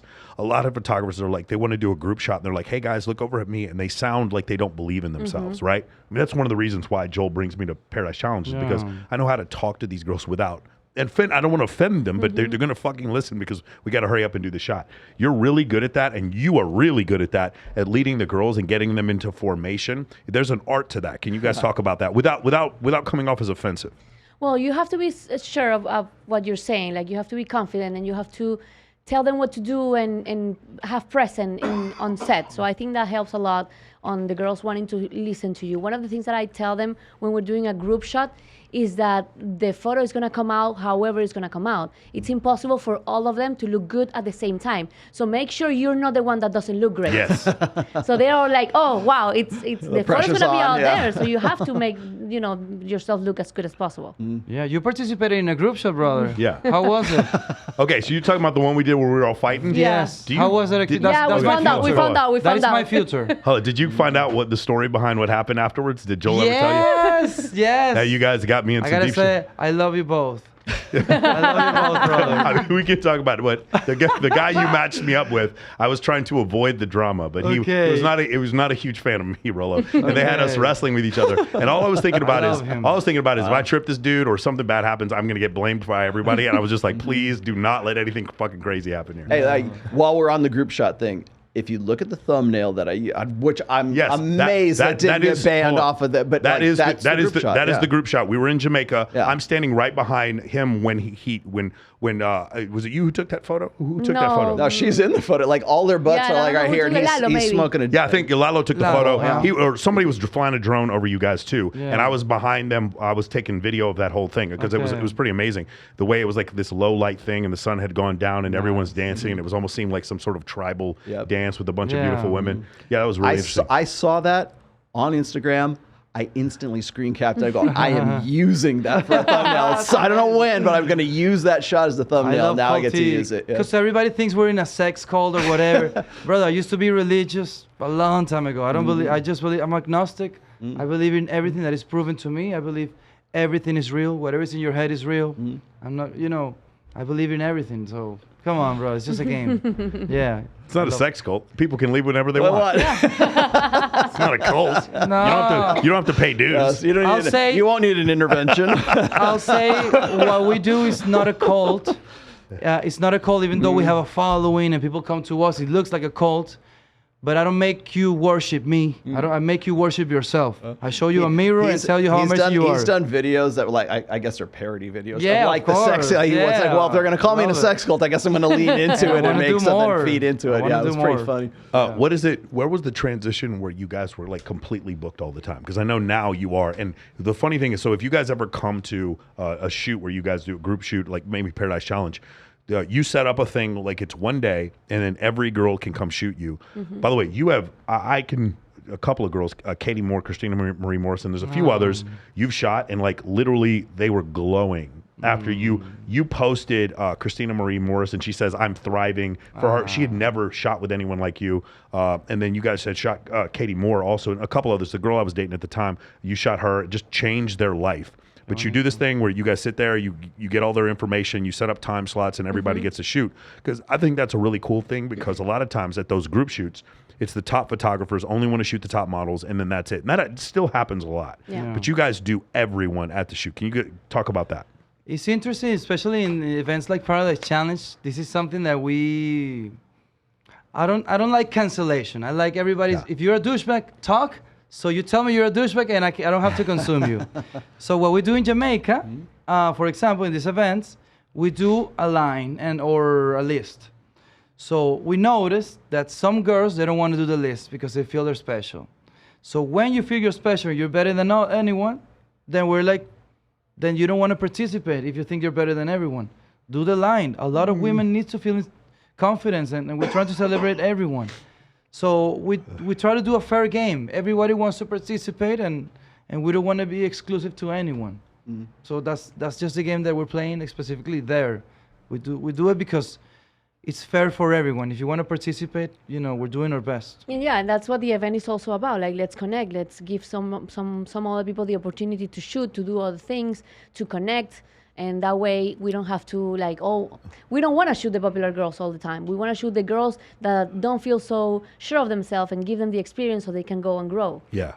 This is a very dark career, the shallow career. So we're trying to expose the good side of it. I humanize women a lot. I see them on their period. I see them emotional. They come to I see a different version of the sexual workers of the adult industry. I see a different side that nobody is telling that story. So you're only demonizing them because they don't want to procreate. They don't want to do that. I understand it. But it's a competition, brother. We need it all. We're a system. We need it all. I was going to ask you, do you get a lot of competition amongst the girls when you're like I don't know. Can you explain what Paradise Challenge is to my because Paradise Challenge is a very unique event. So like it's competitive though, in a way. So for 10 years, Joel Alvarez set up this thing where it first started off, it was like 12 models, and then it grew bigger and bigger. I think it was, I want to say 150 at the last one. They go to Hedonism in Jamaica. That's where they go every year. There's other Paradise Challenge, but that's the open. Is that the main one? That is the main one. So I don't go to the one in Dubai usually. I don't go to the one in Dubai because they don't need an MC. I'm the MC, and I do some of the recruiting, and I direct some of the girls. And there's also bikini competition, and there's the Black Tape Project, and there's also the obstacle course. So I MC all of those things for Joel, and I also recruit some girls to come to there. So in that case, what happens is the girls come and they shoot morning and afternoon, all of the days that they're there, except for when we do an excursion. And then the second to last day, it used to be the last day, but now it's the second to last day, they do what's called the competition, the actual challenge. And each challenge event, you get a stone, and each stone is a trip that takes you somewhere else. So the green stone brings you back to Jamaica. And then the girl who wins the whole thing, the Queen of Paradise Challenge, she gets to go to all the trips for the entire year. But same thing as Swimsuit USA. The girl who wins Swimsuit USA, she goes to all the events for the whole year. So it's very similar to that. But there's one girl who wins the scavenger hunt, one girl who wins the bikini competition, one girl who wins the obstacle course, one girl who wins, there's a bunch of other ones. Most photogenic. There's one then the overall winner of the entire thing. And then there's usually like a photographer who wins a trip also, because he's been coming there so long or whatever. Shout out to Chris Ripken, who's been coming forever. But yeah, so that's generally how it works. And so there's a competition amongst the ladies, but also amongst the photographers as well. So the photographer, there is kind of a competition. So what will happen is a sponsor will come out, like Holotips or whatever, and they'll say every day post a photo, and whichever photo wins, you'll get $500 for that photo. The photographers themselves are not exactly competing, but it is kind of like that. Then the photographers are the senior photographers consult with Joel, and then they pick who the total overall winner of it is. Which last year it is. Oh gosh, what's her name? Guys, I'm slipping. Oh, the girl, Costa Rica. Katy Ramos. No, that was last year, but this year is the other Costa Rican girl. Yeah, it's her. Cata Murillo. Yeah, Cata Maria. She won the whole thing, and our best friend won it last time. By the way, all through COVID, we did this whole thing. We didn't stop at all. But it is an unconscious competition, of course. Yeah, yes, of course. What happens a lot, like for example, if we are the most popular photographers, everybody wants to shoot with us. So it's a game, and I trying to incentivize everyone, like shoot with everyone, and tell everyone, I believe in competition. Yeah. Well, I'm competitive. That's what your group shoot was, because there was all of us wrestling, the men wrestling, and then I believe in competition. The guy from Spain, he ends up like you make him the win. Yeah, Aquaman. You guys called him Aquaman. Aquapapi, we call him. Because he was the most attractive, and it's a game. Attractive for women. Paradise Challenge is such a strange experiment. It's an amazing thing because it's all weirdos. It's a place for, that's why I love Burning it. Man in Paradise. It's beautiful, and I'm never going to stop going. But there's these, and it's not actually part of Paradise Challenge. But when you go to the nude side at night, there's like the most weird evolutionary things I've ever seen in my life. Like the competition, like you're sitting there with your girl, and some dude literally pulls his dick out and just like walks up to your girl, has no fucking respect for the boundaries of your relationship whatsoever, or like just like come like girl sitting on my lap, a girl sitting on her lap, and there's like dick rubs on her shoulder. Like, what do you do? Like, you're in the hot tub, you know what I'm saying? It's like, bro, dude, I don't even fucking know you. Like, this is why are you touching me? It's just one of these weird things like that. But it's beautiful. Like, I think everyone should experience that level of just like brutal fucking it's brutal cavemanism. Just once in your life. I had one of my clients went there, and he met a girl, which, rule number one at Paradise Challenge, if you like a girl, don't. So he met a girl like one night, and he really liked her. He was like, hey guys, we got along. I don't know if they had sex or whatever. He said the next night she's like hooking up with the next dude in the hot tub, and it was like, this is hedonism. It's not supposed to be a big deal. He's like, it broke my heart to see that. But I feel like he needed to see that. Everyone needs to feel that like raw fucking animalism. We're all out there dancing. One of the girls, I won't say her name. I don't want to embarrass her. She walks in. Do you remember the nightclub night where Adam Defier is playing? He's playing jungle music. Okay. Remember in the jungle? Remember you were there with me? Yeah. Everybody was sweating for some reason. And then this girl walks in with one dude and then walks out with another dude. And it was just like there was this just animalistic, just fucking trading. And it was just the most basic instincts and like the most purest example of evolutionary psychology I've ever seen. And then like the male models that were there are just like fucking hunting after the girls, and they're competing with each other, and the photographers, and it really does become that night. At night, it's very raw experience. Exactly, and I feel like everybody needs to experience. It's not a lot of times it's painful. But I feel like everybody needs to experience this whole thing once. That night particular was incredible. The party was in the jungle, so it was outside. I think it's the first time they do this. Yeah. I was barefoot the whole night. Everyone was wearing animal print, and it was like it was really hot, very humid. The music was very intense and very tribal. It was incredible. Honestly, it was one of the best nights I remember. It's one of my clients, Alex Defire. He was the DJ that night. I was gonna say, like, I so I've lived in Reno Yeah. for a long time. So we have Burning Man except for the COVID years, but we've had Burning Man for so long that it's gone from being sort of like this sort of, cult kind of artsy thing in the desert to being a very commercialized thing where it's like, I mean, I can't remember. Paradise Challenge is not there yet. No, yeah, exactly. But like, it's interesting to me because I know people who are like my old clients, or they were people who were like businessmen, or they were attorneys, or they were surgeons, or they were whatever. But they're also burners, right? And so 1 week a year, or maybe a week and a half, 2 weeks, whatever it is, 1 week a year, they would take off the tie, the suit, and everything, and they would just turn into cavemen. They turn into cavemen, That's and then exactly they come what back, and happens they there. come back and like, what? Like No, and that's exactly what happens there. Yeah, You make business. There's all business people there. Yeah. Yeah, functional people. There's not like crazy junkies. It's like billionaires and speedos. Yeah, it's amazing. It's a place where this is the romantic side, and we do this too. When people come to us and they literally get naked, you feel like you can share any of your ideas, and you're not gonna be judged. So our house it's like a little Jamaica. It's a little place where you can be free of ideas, tell anything, and we're not going to be judged. We're not going to judge you. When you think about it, the two times that you, maybe there's more than two, but like the two times most people really kind of get feral, like tribal feral, like down to the animal nature, is when they're having sex and when they're fighting. When somebody is like jumps you on the street and you're fighting for your life, for sure. And you're pounding the shit out of close somebody. You're back in the survival scenario that your it's ancestors like were because in. your eyes roll back in your head and you turn into a great white shark, right? You just go at it, right? And if you're having sex and you're doing it right, but it's that same kind of visceral, like you kind of tap into that animal nature. And I don't think a lot of people really appreciate that. I used to get criticized for this all the time, like, well, you're just all about sex, Rollo, blah blah blah. I'm like, no, I'm about understanding why we get to that. For sure, point. yeah. And I am very glad that I have an animal side when I am in the squat rack and I have the weight of a small car on my neck. I'm glad I can tap into that animal nature at that point. It's very useful in those situations, and being able to like have a capacity for violence, having a capacity to be like a sexual person with, to the point where you can sort of like let go of like your self-consciousness and be in and act and be in the moment. And then after you're done, you're like, what? That's right. You're like, you come back to sanity almost, suddenly, hey, let's go have Taco Bell, or whatever. You go back to your domestic things. Like suddenly you come back to your senses again. And I think that's interesting. Like when you get like, in hedonism, Burning Man, even in a photo shoot. That's why I was asking you, do you get desensitized to that visceral nature being in your face all the time because you see it so I often, don't think you can get desensitized to watching people try to cuck each other right in front. Dude, Rollo, I'm telling you, I was sitting there with this one dude talking to him, and he's like, yeah, this is my wife over there. She's about to go fuck that dude. And he was sad. And I was like, bro, what are you doing? Why are you here? I couldn't believe it. Like I was like turning my, I was like, what the fuck? You've never seen anything. Do I remember? You remember last year we didn't have to be nude on the nude side. Before that, you had to be nude. So I would go over there and get pizza.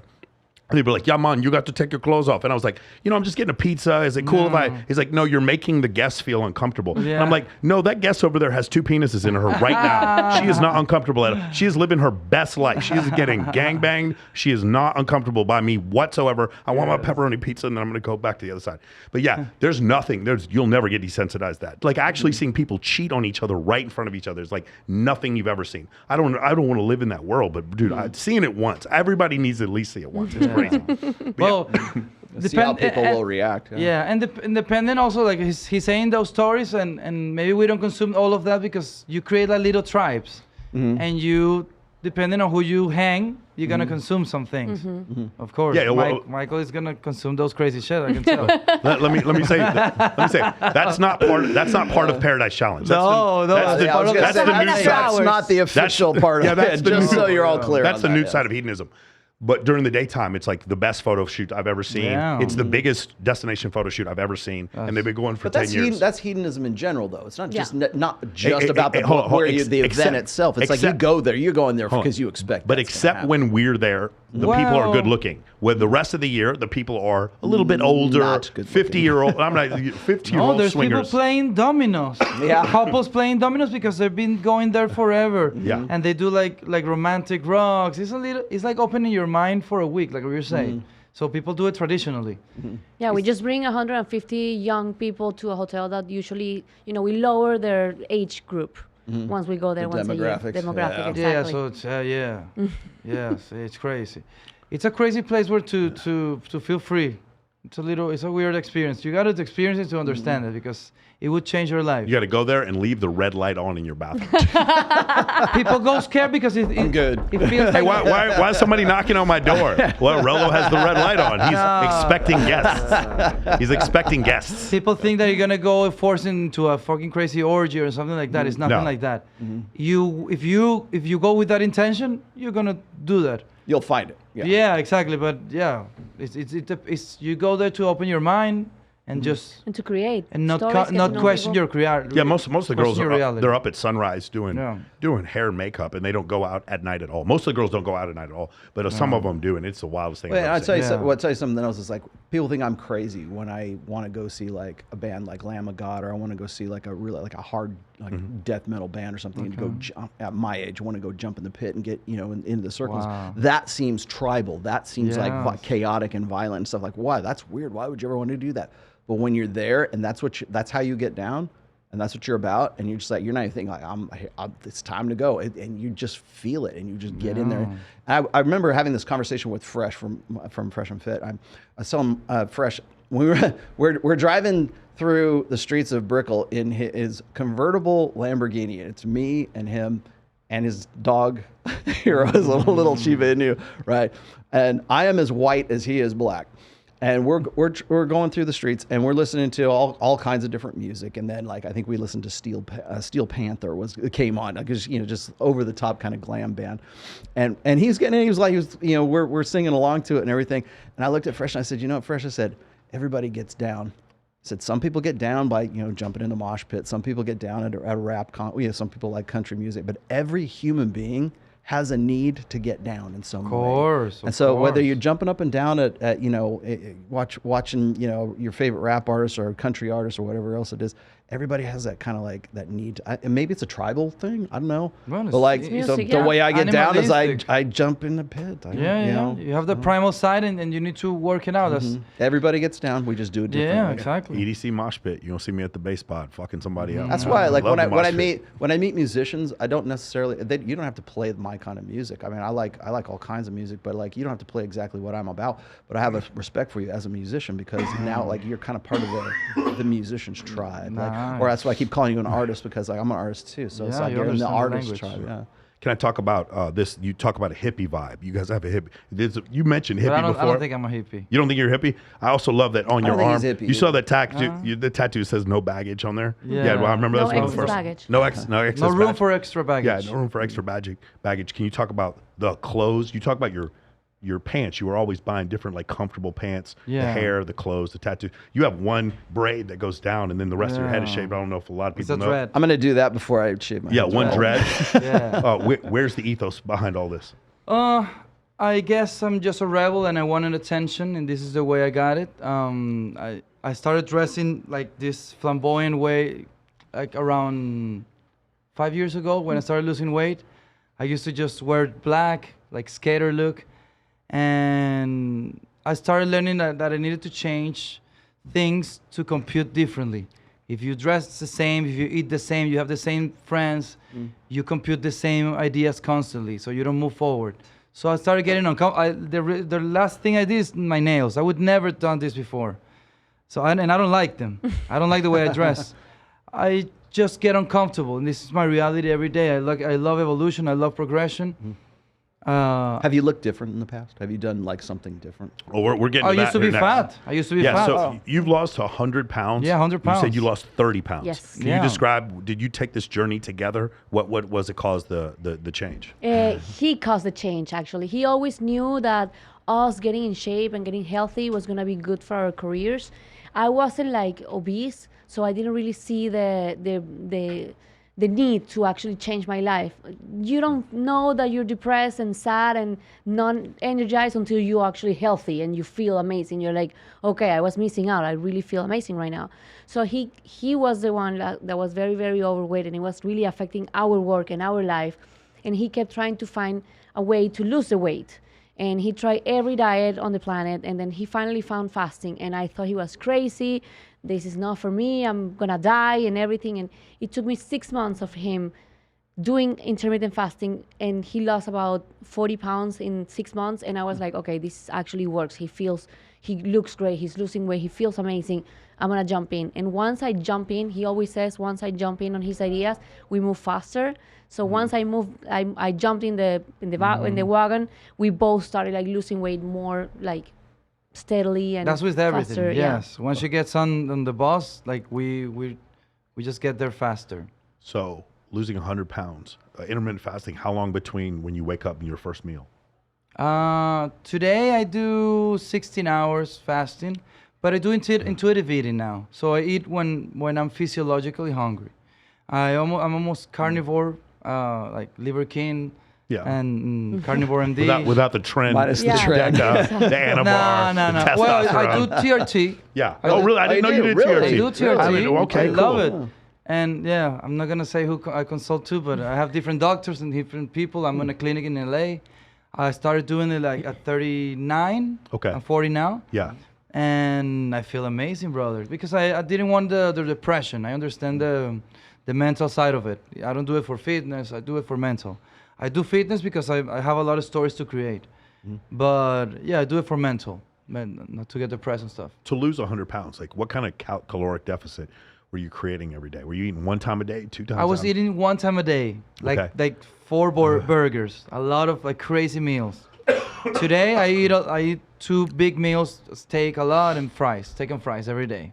That's what I eat: steak, fries, and eggs. The same thing every day. Okay. Very disciplined. Yeah, that's the easy part. They talk about this in the 4 Hour Body. Yeah. Eating the same thing every day is one of the keys to be able to pull this off. The intermittent fasting thing. I don't know if you know who Greg O'Gallagher is.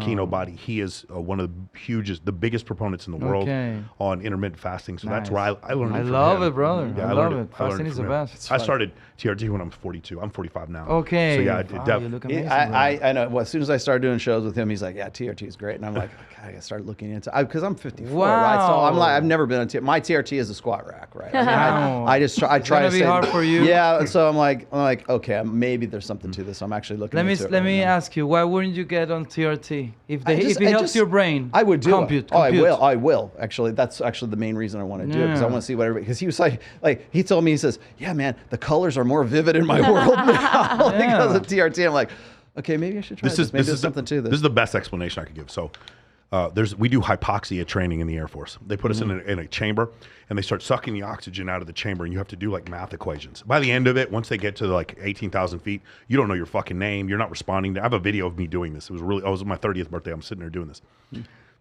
You're writing in circles. You don't know where you are. People are calling your name. You don't know anything because all the oxygen is gone, but you feel good, right? And then you don't remember any of it. And then when they put the oxygen back in the room, it's really weird because everything goes from a tunnel back to being wide, and everything goes from gray to all of a sudden everything's colorful. Same thing happens with a G-lock. If you've ever seen somebody who pulls like really hard G's, all of a sudden everything becomes like tunnel vision. Okay. TRT was like that, but for my life. It was like everything tasted bland, and going to like, I remember there was a girl who had asked me to drive out to Summerlin, which is like 25 minutes to go to her house. And this was before I was on TRT, and I was like, it was 3 o'clock in the morning. I was like, I think I'm gonna go to sleep. Now, once I got on that TRT, I didn't give a fuck if it was 57 miles away. I'm like, I'm coming right now, honey. I'm coming right now. All of a sudden, what happens is testosterone makes effort feel better. Yeah. Effort in the gym, effort at your job, effort with women, effort with networking, effort for me. Like I did 8 hours of study for this podcast to get, I have like 75 questions for you guys.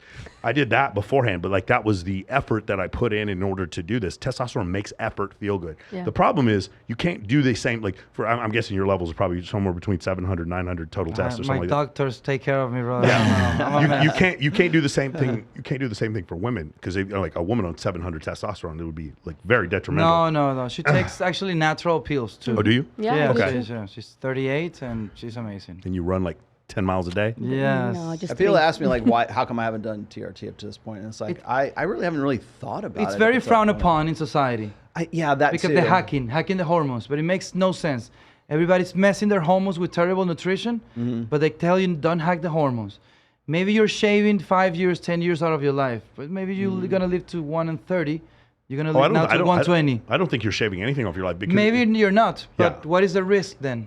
If you're overweight, you take TRT. Yes, there's a problem if you stay overweight because the fat in your body is going to aromatize into estrogen. but it also is going to get you in the fucking gym to lose the weight. Yeah. I lost weight. Like, well, I lost fat when I got on TRT, you know, so that's the thing. You're actually healthier in the end because you're active.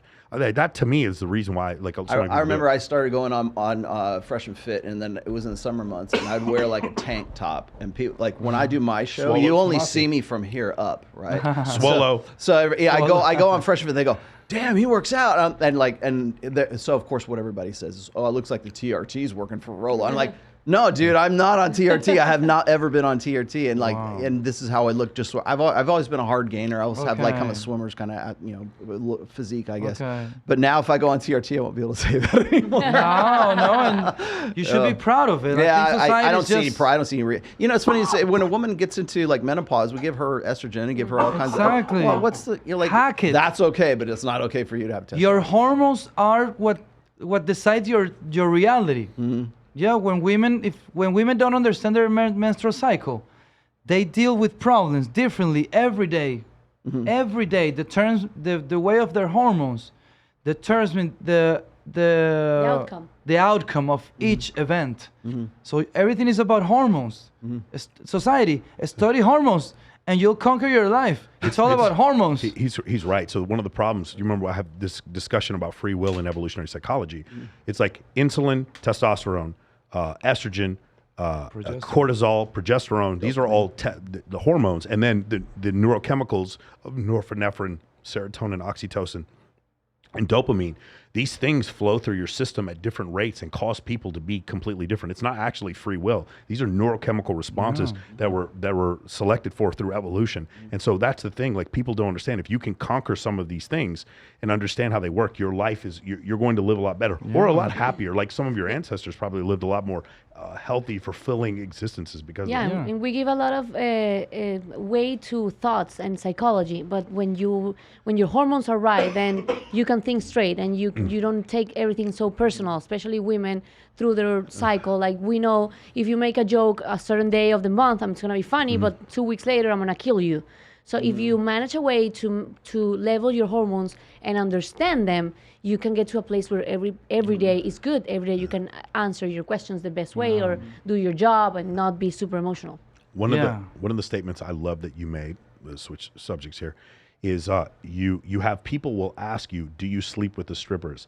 And your response to that, when you were shooting a big group of girls, and your response to that was, I can tell where you're coming from because you asked me that question. Do you remember what I'm saying? Yeah. Not being a creep. So can you talk, because there's one thing about making girls feel comfortable, and then it's secondarily, although this is part of it, is not being a creep. Can you go into that? How you make them feel comfortable? And I'm sure you've dealt with this before, other photographers who are like, hey, how do you sleep with these girls? All that kind of stuff. And how they're coming from like a really fucked up position. Because this is something I've had to deal with, right? So, you know, I teach guys how to throw these events.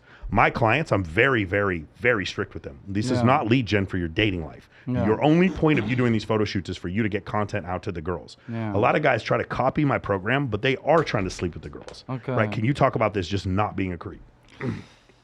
It's hard because I've had people work around me and I've tried to teach them actions and psychology, and they just can't control it sometimes. So don't try to sleep with anyone at your job, brother.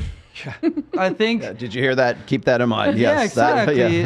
When you Rational Nail 101. Don't sleep with it. Sleeping with, there's not a problem if you meet someone in your job, but in your job, you're doing a job. You're providing value to society. So just behave, control your emotions. You're the smartest animal there is. The one that can control their emotions, your primitive feelings. Control yourself. Ask her out after the job, after the work. But during the work, they're vulnerable. So don't hit on people when they're working. How much do you value your job? Exactly. That's really what it comes down to. If I were to do that, I had no career. Of course. I've shot thousands of people. Bro, this is exactly my answer. And I have amazing friends through the career. Yeah. Which they see me naked, whatever, in their parties, we party naked, all of us, we go crazy, we do whatever we want outside of the job. But in my job, brother, I'm working, providing value to society. Everybody should do the same. I don't literally don't understand it. don't understand the question. That means everybody's trying to hook up whatever they do in your job. That's what they're asking me. I have access to women? Yes, of course. I love women. Of course. I obsessively try. Do you know what I hate? When people tell me, oh, of course he has it easy. He has all these women around me. Do the same, brother. Be disciplined. Work on your physique. Talk to them. Be rejected all your life. Be homeless. Conquer yourself. Conquer your confidence. Brother, conquer an amazing woman. Don't victimize yourself. You want what I want? Work for it. So I work every day. I'm disciplined. You cannot do TRT if you're not disciplined. I was going to say. Yeah, if you're not disciplined, you cannot do it. It's making that distinction and that separation between like this is what I do. This is my. I think it's what Robert Greene describes this as live time versus dead time. Yeah. And so like when you are like not on your point, not on your game, and not like putting effort and energy into where it is like the direction that you're going, that's your live time. Yeah. Anything that's outside of that, like your commute to work, that's dead time. Yeah. Right. Making the most of your dead time is very important, of course, but like making the distinction and the separation between like say this is my work and this is like my social life, this is what I like doing that. And I think it's becoming harder and harder, especially for people in your actually all of our lines of work right now, is making the separation between like where like people will ask me, are you in Miami for a vacation? I'm like, no, but I'm here to work, kind of. I'm going to go do these shows. We're going to go to Valuetainment. We're going to go do all the shows that we're doing. But I'm going to have a good time doing it. Yeah. I enjoy it, but it's not a vacation. I'm still working when I'm doing this. It's all about the intent. Yeah. The intent that you have inside. That's all. It's all about the intent. If you have the intent of hooking up. Separation, though, is like very. I think most people who aren't in your world or our world or whatever, they think of it as, oh, well, if I could get to that point, then I could nail the girls that I was working with, right? Or I would finally be in a position where I would have more access and more opportunity with beautiful women because now this is my vocation. And what happens is when you have that vocation starts to slip over into your personal life, then you get like Harvey Weinstein, right? Well, I mean, there's that. You can be creepy at a photo shoot, but you can only do it once. Mm-hmm. You can only do it once because these girls, things change. Part of the reason why the Harvey Weinstein thing didn't happen, you remember when he sexually harassed Selma Hayek, there was no social media back then, right? Yeah. He ruined her career. There was no social media back then. Now, if you do this, like I've been at Paradise Challenge before where some guy does something inappropriate, and immediately we all know. And Jolt's kicked him out. Immediately, like there was no questions asked. And this is really hard for guys to understand. It's like, no, you just create this environment where you are giving value to other people. You do this over and over again, and now you're just around amongst a bunch of people that are common, that are very much like you. Some of them are beautiful women who become very attracted to you because you've created the society where you create value at Babes in Toyland, at Paradise Challenge, at Swimsuit USA, at Miss Brazil USA, at Model Citizen Fund, at the Playboy Presents Yandy Summer Search, at all these different places where you're just creating all this value. You don't have to do that, but you can be creepy at work, but you can only do it once. Yeah. You can only do it once, and then you're done. Well, I love it when I see these people that ask me questions about like Myron and Fresh and Fresh and Fit podcast, and they say, oh, aren't they nailing all those girls after the show, and aren't they going out there and like because that's why they have the show, so they can like run these girls through and have have their pick of the litter kind of thing. And I'm like, well, I've been probably the most consistent guest on that show since like the beginning, like January 2021. And I will tell you this is every time I've been on there, even since the early days, they have been nothing but professional the whole time there. Because they know the same thing. You can only be creepy once and then it's over. And that was one of the first conversations we ever had was like, you got to be careful with the women that are there, and they, as far as like, getting Me Too'd or having like allegations and stuff like that. I said you have to be very careful of that. Yeah. I've seen. They have to be like they're very technical when it comes to. I've seen Myron get super acrimonious with a girl, and then that girl's super attracted to him afterwards. I've seen girls kick him off the show, and they'll follow him on Instagram. Exactly right. What were you gonna say? When I was young and I was rejected by women a lot, trying to conquer them and trying to hook up with them and stuff. When I was younger, I started this consent idea. I know it's a modern thing that we throw around a lot, but I always ask for consent before I ¿cómo le puedo echar los perros a alguien? Flirt. Before I flirt. So whoever I'm gonna flirt with, I say, can I flirt with you? I don't use this American suave game like we're close to each other and I feel it, I'm gonna kiss you or whatever. I don't read signs. if I want to conquer you, I'm gonna ask you, can I flirt with you to see if I can conquer you? So consent for everything. It's all about consent. Beautiful. Yeah. How does that? I've always wanted to ask you this question because in a lot of your photography, when I'm looking at what you post on Instagram, and it's like a new girl, right? One of your most common like positions or like poses is where she's like holding your hand and like you're taking the hand shot. How does that like relate to what you're just talking about? It's a thin line because it's exactly the same thing. She's like leading you into the surf or something like that. He's showing compliance. Let's say I'm flirting with them. She's dragging you though. She's pulling you in. They come to the shoot and they tell me, can I shoot with your hand? Or can I shoot with you guys? We used to be like me and Cristina with the girls or whatever. So they want to be part of this because they want to feel attractive. It's also part of the controversy. See, controversy, yeah. Controversy, yeah. We're just trying to make people talk.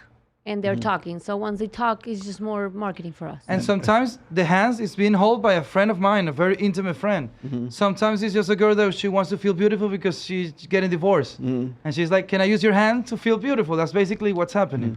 So I'm it's a thin line because I see that happen all the time. Oh, it's so hard. Why is that a thing? I was like, that's... Yeah, and I love it. I kind of get it. And I want people to talk shit about us too. The other thing that you guys do that I think is really good is in the photos that you put on your Instagram. Whenever you're there with the girls are always showing some level of compliance. Yeah, they are. They're either they seem happy to be there, right? Whether it's your hand or your fingers, or all their butts are facing you at the same time. Yeah. Clearly, there was compliance put into the shot. Their pelvises are all turned in towards you or each other, or they're all laying down next to each other. With you, Cristina, or you, Mike. There's always this like show of compliance. I've always talked about that. It's like one of the things is, and I'm sure you guys know this. A lot of the reason why other big influencers want to shoot with you is because they see other influencers showing compliance to you, which lets them know, hey, these people are professional. They're not creepy. This seems like a great place for me to get great artwork. And holy shit, look at the exposure I would get from shooting with Ohrangutang. Listen to something that happens a lot. We have a form where we ask the girls a lot of things, right? I had to sign it. Okay, yes. So I'm not comfortable being naked. So my word doesn't influence you because I'm popular. Sometimes they want to please me. So I ask them. Sometimes I ask them, do you want to shoot naked? And they always tell me I can. And I hate it. I tell them, no, I can't. I've seen many women naked. If I want to see a girl naked, I'm going to ask you, can I see you naked? I'm not going to use my camera to see you naked, brother. You're here to be celebrated, to be vulnerable. I know how uncomfortable it is. So whenever they say I can, we all say the team. It's not about can. Do you want to shoot naked? The photos are for you, are not for me. If I want to see a girl naked, I'm going to ask her, and I'm going to shoot a friend or whatever. But you're here to feel beautiful, brother. You're not here to please me. Yeah, and it's really hard when that we decided to have the form because when he asked the question, it's the pressure of the photographer asking you, do you want to be naked? And I have to say yes because he's asking me, and if he wants to shoot me naked, then I have to be. And we're not like, it's not about us. It's not about what we want to shoot. It's the photos are for her. So we want to make sure we remove as much as possible the influence of him before we ask them that question. Yeah. I wanted that form. Even more compliance. Yeah, and even more consent. Got it. Lex Lou Thor from NYC, right? She wants to know, do you believe that society has led us to believe that we have to conform to it, we have to conform to it, that it is responsible for that? Do you believe that society has taught it? Because you talked before about if you're going to get a boob job, get it so that you stand out. Yes. Get it so you're different. Do you believe the society tries to teach us to conform? And I don't know if this is what she's asking, but I am to blame, and this is what also brought me a mission to change what we do. I asked a friend one day that I was shooting her and asked her, who influenced you to have your boobie job? And because I know we all have someone that we want to look like, especially girls, and social media, is the biggest influence. So I asked her, who influenced you? What model? And she told me. That broke my heart. She told me your account. So your account. My account. Oh wow! So she went and changed. You were sad because she changed her body because of your account. To participate with me. Got it. Okay. And she's a friend that I love, and she loves me, and we love it. It's a beautiful friend. But that made me so conscious that I still need to post the booty, the popular attraction, but I need to talk behind it. I'm posting a booty, but I need to say a message behind it. I wouldn't have any eyes if I don't post a booty of a boobie or a popular, attractive person. But I need to say a message, and Cristina as well, and we need to say something behind it. We're guilty of influencing people, and we all do it. Yeah. We all do it. We're influencing constantly, so we're doing our best. It's hard. It's a hard game, brother. I know. I hate being an influencer, and I'm slowly like accepting that at this point right now, because it's like I have tried my damnedest to say, you know what, I don't go on my show to say, okay, follow my way. I don't have an ideology. I don't have a practice. I don't have a philosophy or anything like that. But the fact that you even present yourself online, whether it's just on an Instagram account or you're on a channel or whatever, you can't help but having people who look at you and they go, oh, he's giving advice. Even if you're not giving advice, they think that you're giving advice. Information. Yes. I might be trying to educate you like a college professor. Yeah. I'm not actually telling you what to do. I'm just giving you like data and facts, but people are looking at you as if you're going to help them find the promised land. So here's the thing, right? So with Mike and Cristina, because some of the girls that they shoot have six-pack abs, BBLs, and boob jobs, it's almost like the girls are like, oh, they're endorsing that. It's like, no, do whatever you want, right? Same thing with me. It's like whenever you and I have a discussion about how difficult monogamy is, people think, oh, Michael Sartain shitting on monogamy again. No, that's not what I did. I just told you about a law of evolutionary psychology, or a theory in evolutionary psychology. So you're right. That's the same thing. Like, you bring forth this information, and they're like, well, then I condone it. If I'm an orthopod, if I'm an oncologist, I'm sorry. If I'm an oncologist and I study cancer, that doesn't mean I condone cancer. That just means I need to understand how this whole thing works. And if I study evolutionary psychology and understand that I'm part of the most violent, jealous species that's ever existed on this planet, that doesn't mean I condone it. It means I hope for better for my common man than what we've been doing previously. Well, I was going to say, like, just the act of being like on the show right now, the act of even just writing a blog post.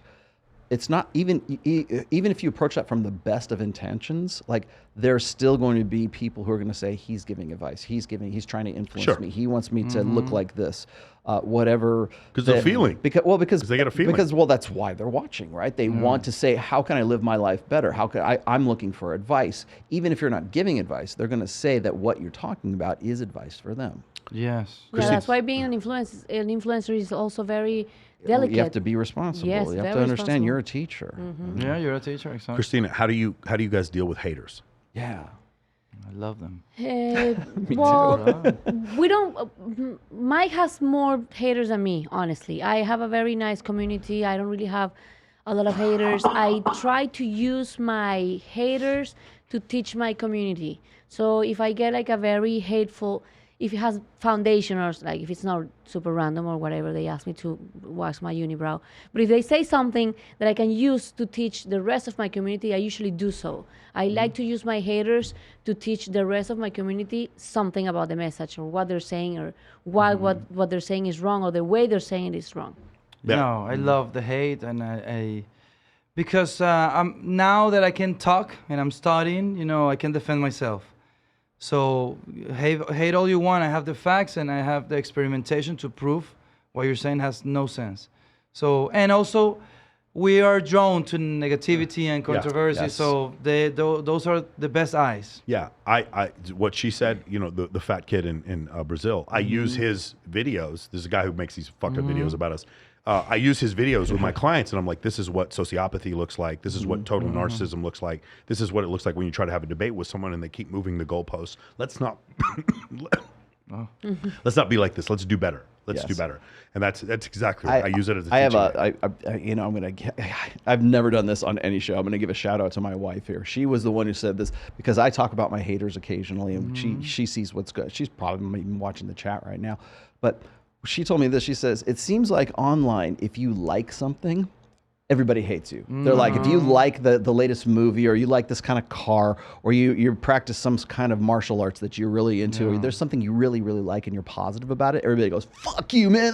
Doesn't he know that's not the best way to do things? Or doesn't he know that's not the best way to lose weight? Or doesn't he know that like they find something wrong with that? But if you hate something, if you're like, man, this thing sucks, like that, everybody, yeah, man, good. A kindred spirit. Finally, we can like talk. We can have a conversation about how much this thing, it doesn't matter what it is, sucks. So if you like something, people will hate you for liking it. Yeah. If you hate something, people will love you for hating it. Yeah, That's true. horrible. Do you ever comment back on YouTube or Instagram to somebody who has something critical to say? Depending on my hormones.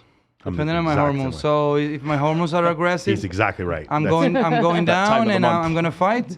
Sometimes I go intellectual.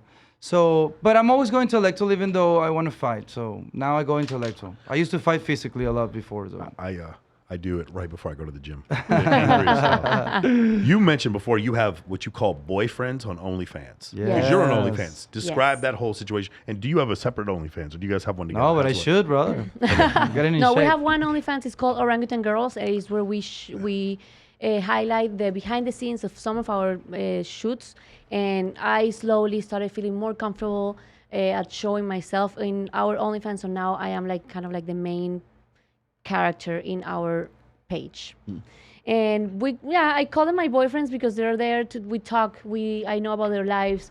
It's I keep my my OnlyFans, even though, I don't do nudity, but I do very, very sexy on my OnlyFans. But I keep it very fun because it's just me exploring my side. It's me just dancing and just exploring my sexy side because I try not to bring that to my Instagram. Yeah. Because I keep my Instagram more into the healthy lifestyle. So I like to have different avenues for different projects. So on my Instagram, I'm very healthy, lifestyle, love, and my life. And then on this side, I get to explore my sexy side and my other side. Which I OnlyFans obviously is the sorry to interrupt, the healthiest strip club, the modern strip club where the man in society or the woman in society, they don't know how to interact efficiently between them, and OnlyFans is just a new way to do it where they don't have to harm themselves physically. Okay, so you this is a really interesting discussion, right? Yeah. The discussion, the argument that porn stops spousal abuse. There's a lot of people say porn Yeah. stops people from cheating, right? This is really interesting. And if you take this discussion to its ultimate end, we start getting into things with children. I'm not going to say the word on YouTube, Yeah. but bad things that happen with children is like, well, I'd rather them do it to this doll than do it to in actual real life. Yeah. My question to you is, there's some people on OnlyFans who are not well adjusted. These are guys with borderline autism spectrum disorder or really fucking mean and say horrible shit, and they comment back and forward. How do you deal with that? I'll block them. Really? Yeah. I don't have to talk to them. If they're not giving me any value, then I'm not gonna waste my time. Like I'm there to have fun, explore, and make money. You've seen these girls on OnlyFans, and guys are literally paying them on OnlyFans to insult them. Oh yeah. Have you seen this? Yeah. I Narporn. never got any of that, but I would love that. That's crazy. They're like swiping up and doing text messages at like $5 a text message to tell this woman that she's not being a good Christian woman while he's subscribed to her OnlyFans, paying her to denigrate her. I'm empathetic to some of these guys, maybe not the aggressive ones, of course, because those cannot control their emotions. But I'm empathetic to some of these guys. I have a friend who has a company that he used to manage like webcam girls in London. And I went behind the scenes and stuff, and I saw, and he was telling me, this guy, he's a guy from a small town. He spent all his money to talk to this girl, and I got very empathetic. So the way I see it is like, these guys, they don't know how to conquer women. I remember being there, I don't know, at 14. But there's 60-year-old guys, they don't know how to conquer women. So they have the ability to talk to this beautiful intellectual woman. They're not alone. You never want to feel alone. So I'm empathetic to this crazy reality. And for women as well, there is a dark side, of course, to everything, but I'm seeing the positive side, which is human connections. We all need it. So I don't think there's a problem with porn. Porn is just a new drug. The problem is always the dosage. With love, with drugs, with food, with porn, with masturbation, dose yourself with everything. It's not about canceling practices, substances, supplementation, TRT. It's about dosing yourself efficiently so you can conquer your ambition. Don't be addicted to anything. You overdo anything, you're going to harm yourself. So if it's not porn, it'll be something else. Mm. If it's not Exactly. video For games, sure. it'll be something else. If Yeah. it's not prescription opioids, it'll be something else. Exactly. If it's not Dose like it. seriously, it's like what is your? I talk about this every time I talk about like how this generation of young men sedate themselves. Yeah. Yeah. If it's not porn, it's something else. Yeah. If it's not the actual thing itself, it's that you have this need for an escapism proclivity, because yeah. that escape life is better than your shitty real life. Yeah. Yeah. So make your shitty real life better than your escape life, and then perhaps you won't be addicted to whatever the hell you think that you're addicted to Yeah. at that point. I saw a number of alcoholics in my family, growing up. A lot of them live in Colombia. I'm sorry, guys, allergies. And I remember trying to transmute that addictive personality into audiobooks and the gym.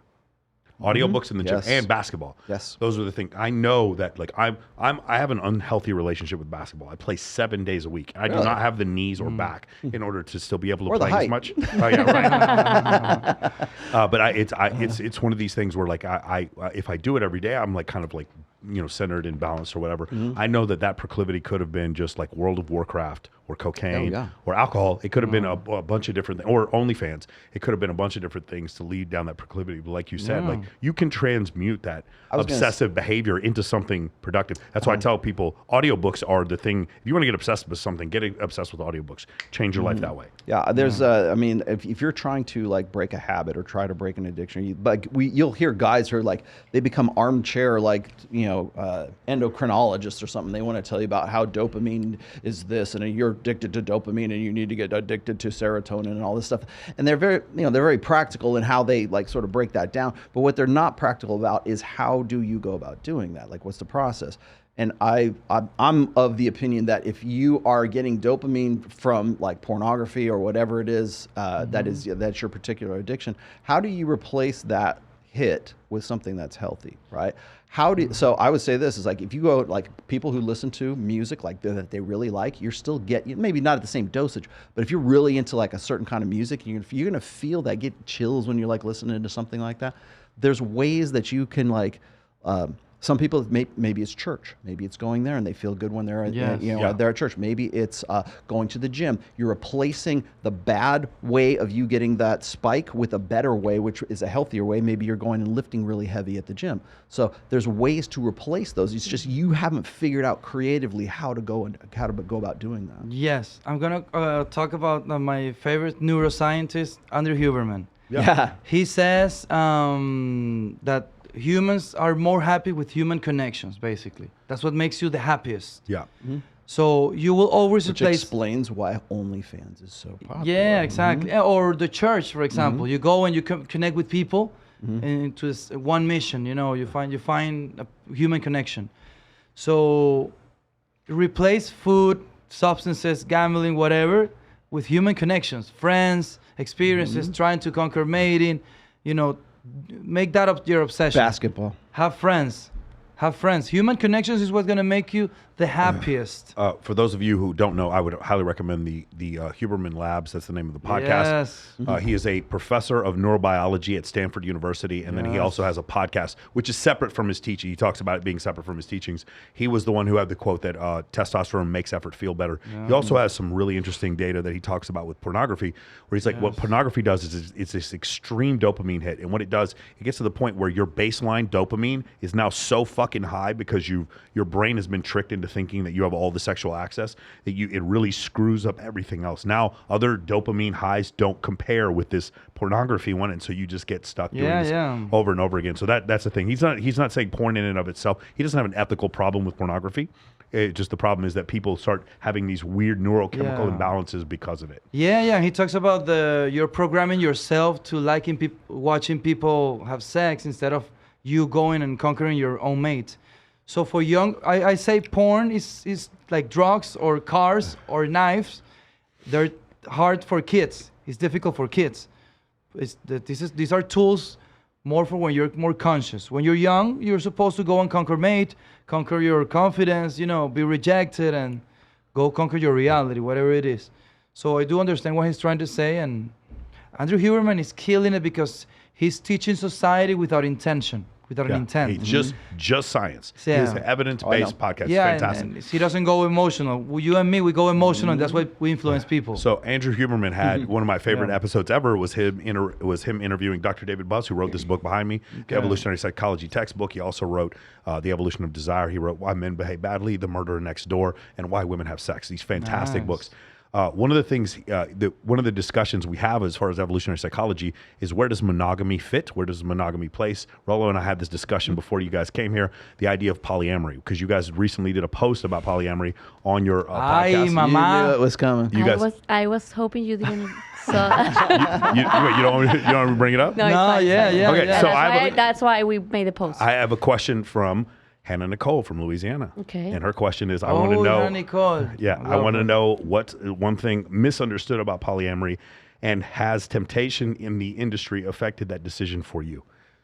Well, we definitely live in a world where getting into this lifestyle is easier. We have met people that have come to us and they have told us they are curious and they're trying to find a way to introduce new people to the relationship, but they work 9 to 5 in an office and they don't go to parties. So where can they find people that are open enough that their minds are open enough to explore? And it is hard. So we do have a little bit of an advantage where we live in a kind of work where people want to explore. They teach us too, and they teach us. Yeah, we work with a lot of sex workers and models, and we go to these trips where we get to know people that are ahead of us, and their minds are open, and they more open to the idea of polyamory. Exactly. So and what they have taught us a lot. Yeah, and what we saw is happy marriages when they're old. Yes, you definitely.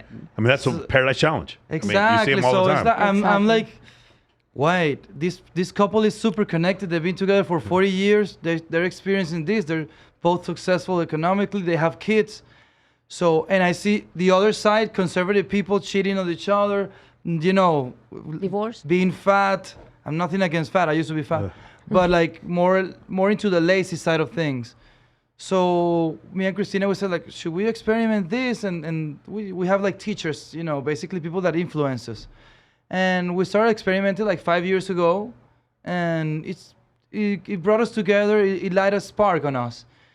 We are very conscious of our relationship. We're still monogamous in this, Yeah, of course. Emotionally, yeah, of course. Yes. Yeah. So but there's an emotional side. We started playing with fire, feeling emotion for other people, and we get our heart broke, and it's a game. I know feelings are not a game. This is so hard because people are gonna misinterpret this, but basically we always come back home, and we are home. We believe that there's nothing that we can play if we don't have a solid home. So I don't know. This is hard to explain. This is new for us to explain, so we don't know how to explain it yet. But we're getting ready to do it because we're proud of everything that we do. We're more connected than ever, and we want to help people stay connected. Yeah. Instead of divorcing. I hate divorce. Everybody gets divorced. Yes. And everybody's freaking poly in a way. You're either thinking of somebody else when you're having sex with a monotony, when the monotony comes, or you're masturbating, or you're cheating on each other because everybody cheats. So it's crazy. Most people cheat, sorry. So it's hard. I asked the question to you guys. I don't need to ask you because I already know the answer. Yeah. But the idea is monogamy the natural state for Homo sapiens? And the correct answer is Homo sapiens live a lifestyle of polygamy interspersed with short periods of monogamy. And that's what our ancestors did. When men and women would have a child together, there was about a 3 to 5 year pair bonding period for all of them. But what we've done is expanded that to 80 years. And sometimes that doesn't work, right? That makes it difficult. I have a question for you. I'm openly polygynous, meaning I have the girl, whoever I'm seeing, and I will date women together. Why polyamory as opposed to, do you guys try polygyny, polyandry, or anything else? Well, the thing is, even poly is hard for us because that doesn't describe us. We're basically trying to create our own word. Okay. Because like a rebel, we like to question all the labels and create our own reality. Once a label, you read a description on a label, you're like, epa, I don't fit there.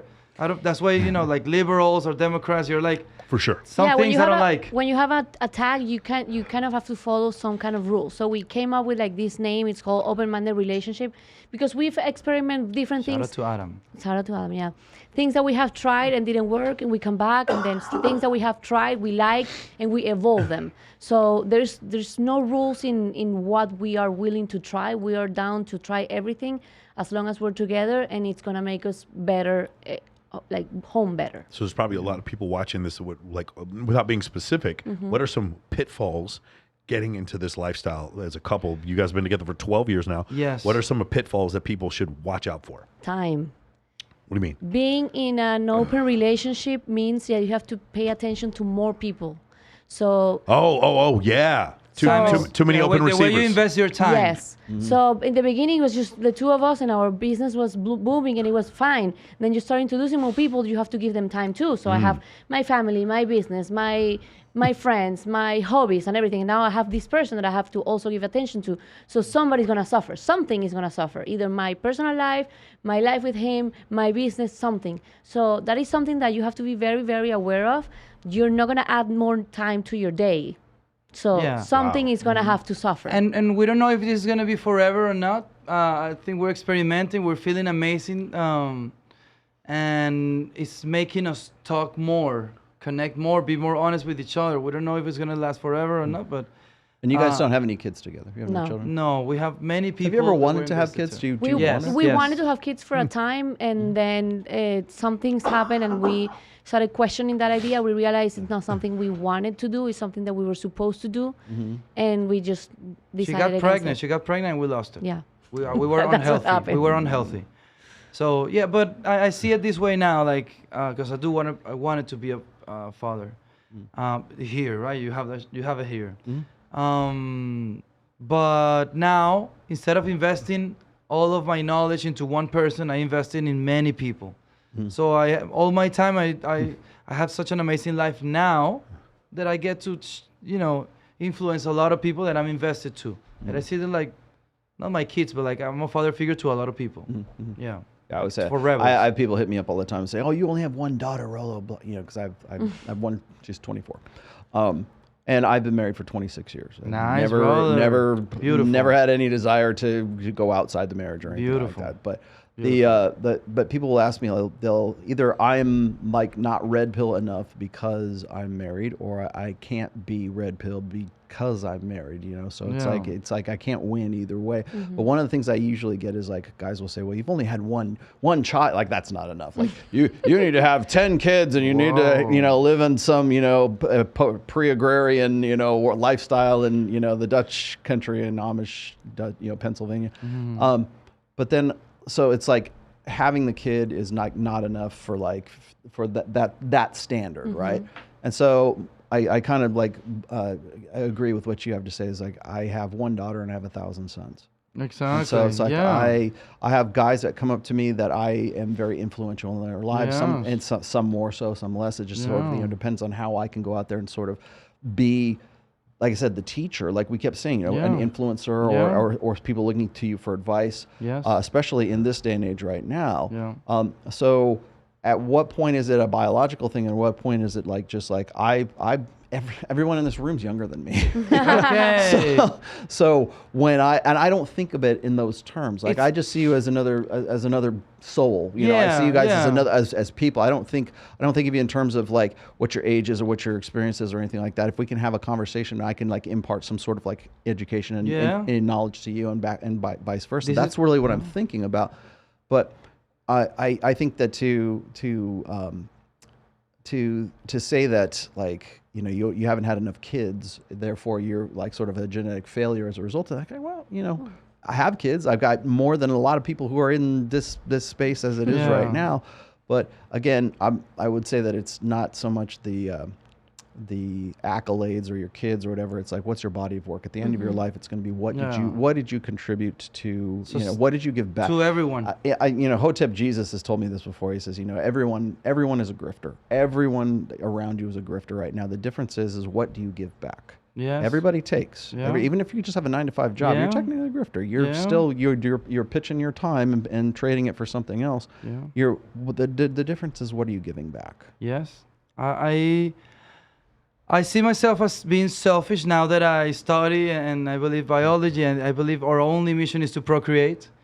So I do believe we're selfish, and I have this mission to provide value to society. I'm just a crazy guy giving information away for the younger kids not to make the same mistakes I did. Where did you get the idea that your only? I'm not saying you're wrong. Where did you get the idea that your only mission is to do you read the Well, I'm Selfish not. I Gene? believe I'm an animal. I believe I'm an animal. Was there anything you read, like The Selfish Gene by Richard many, Dawkins? well, documentaries Okay, and got stuff, it. and yeah. That is the main topic of my I believe podcast. I'm an animal. That's it. Yeah, Nothing else. The main topic of this podcast is taking natural selection and applying it to Okay, psychology. okay. So that is one of the Yeah. basically it's not necessarily that you're on this planet to procreate, but you have genes that are tricking your phenotype, your body, in order to procreate so that it can pass the genes can pass along themselves. But you are in this, like every animal missions is For to, sure. is to procreate, eat, have sex, and procreate. Yeah. And you know, we're so smart that we created philosophies and things and complicated our life, but we just need to exist. It's all about the next generation. We did it to impress women. Passing on your DNA. Yeah, Can I on the before we leave the poly thing? So is this new for you guys? Yes. Like The within last- romantic- The coming out of the closet The is coming out of new, the closet, but we've been exactly. experimenting for about 5 years now. 5 years. Okay, so in that 5 years, have you ever experienced like jealousy or All the every time. day. between All the Yes, like time. you're 5 spending too minutes much ago. time because you were saying it's a 5 time minutes ago. management Yes. versus 5 time minutes management? ago. It's all about jealousy, brother. It's amazing because it reprograms you to see jealousy in a different way. So one exercise. That's interesting. Keep that. I'm gonna hold that thought. Yeah. One exercise that we do right now is we verbalize. Voiceover. We verbalize Oh. jealousy. So like, Yeah. I'm jealous. I'm not trying to make you stop. I'm just like, I just want you to acknowledge me. I'm being jealous for this act. Continue along. I'll try to reprogram myself because we believe we're not our feelings. We believe we can control our feelings, and jealousy It's a personal thing. It's not necessarily a bad thing. It's a good thing. It's our body we're telling. protecting. Yeah, an your body is evolutionary protecting your fail-safe other, is what your it other is. person. So Yes. just acknowledge it, know that you're feeling it, and manage your manage it, and say, hey, I'm jealous. Just so you know, usually when you voice it over right at that moment, and not 2 days later, 3 days later, if you say at that moment, I'm jealous, the other person is going to try to help you, and it's going to make you feel better. And you're going to be, okay, you know what? I'm fine now. Continue. I'm good. I'm going to keep at So my that's thing. my that. Exactly. So I'm not gonna say this is like my problem with polyamory or poly, whatever it is that the very fact that because we have an evolved sense of jealousy, we have an evolved sense of wanting to mate guard. That woman is mine. That man is mine.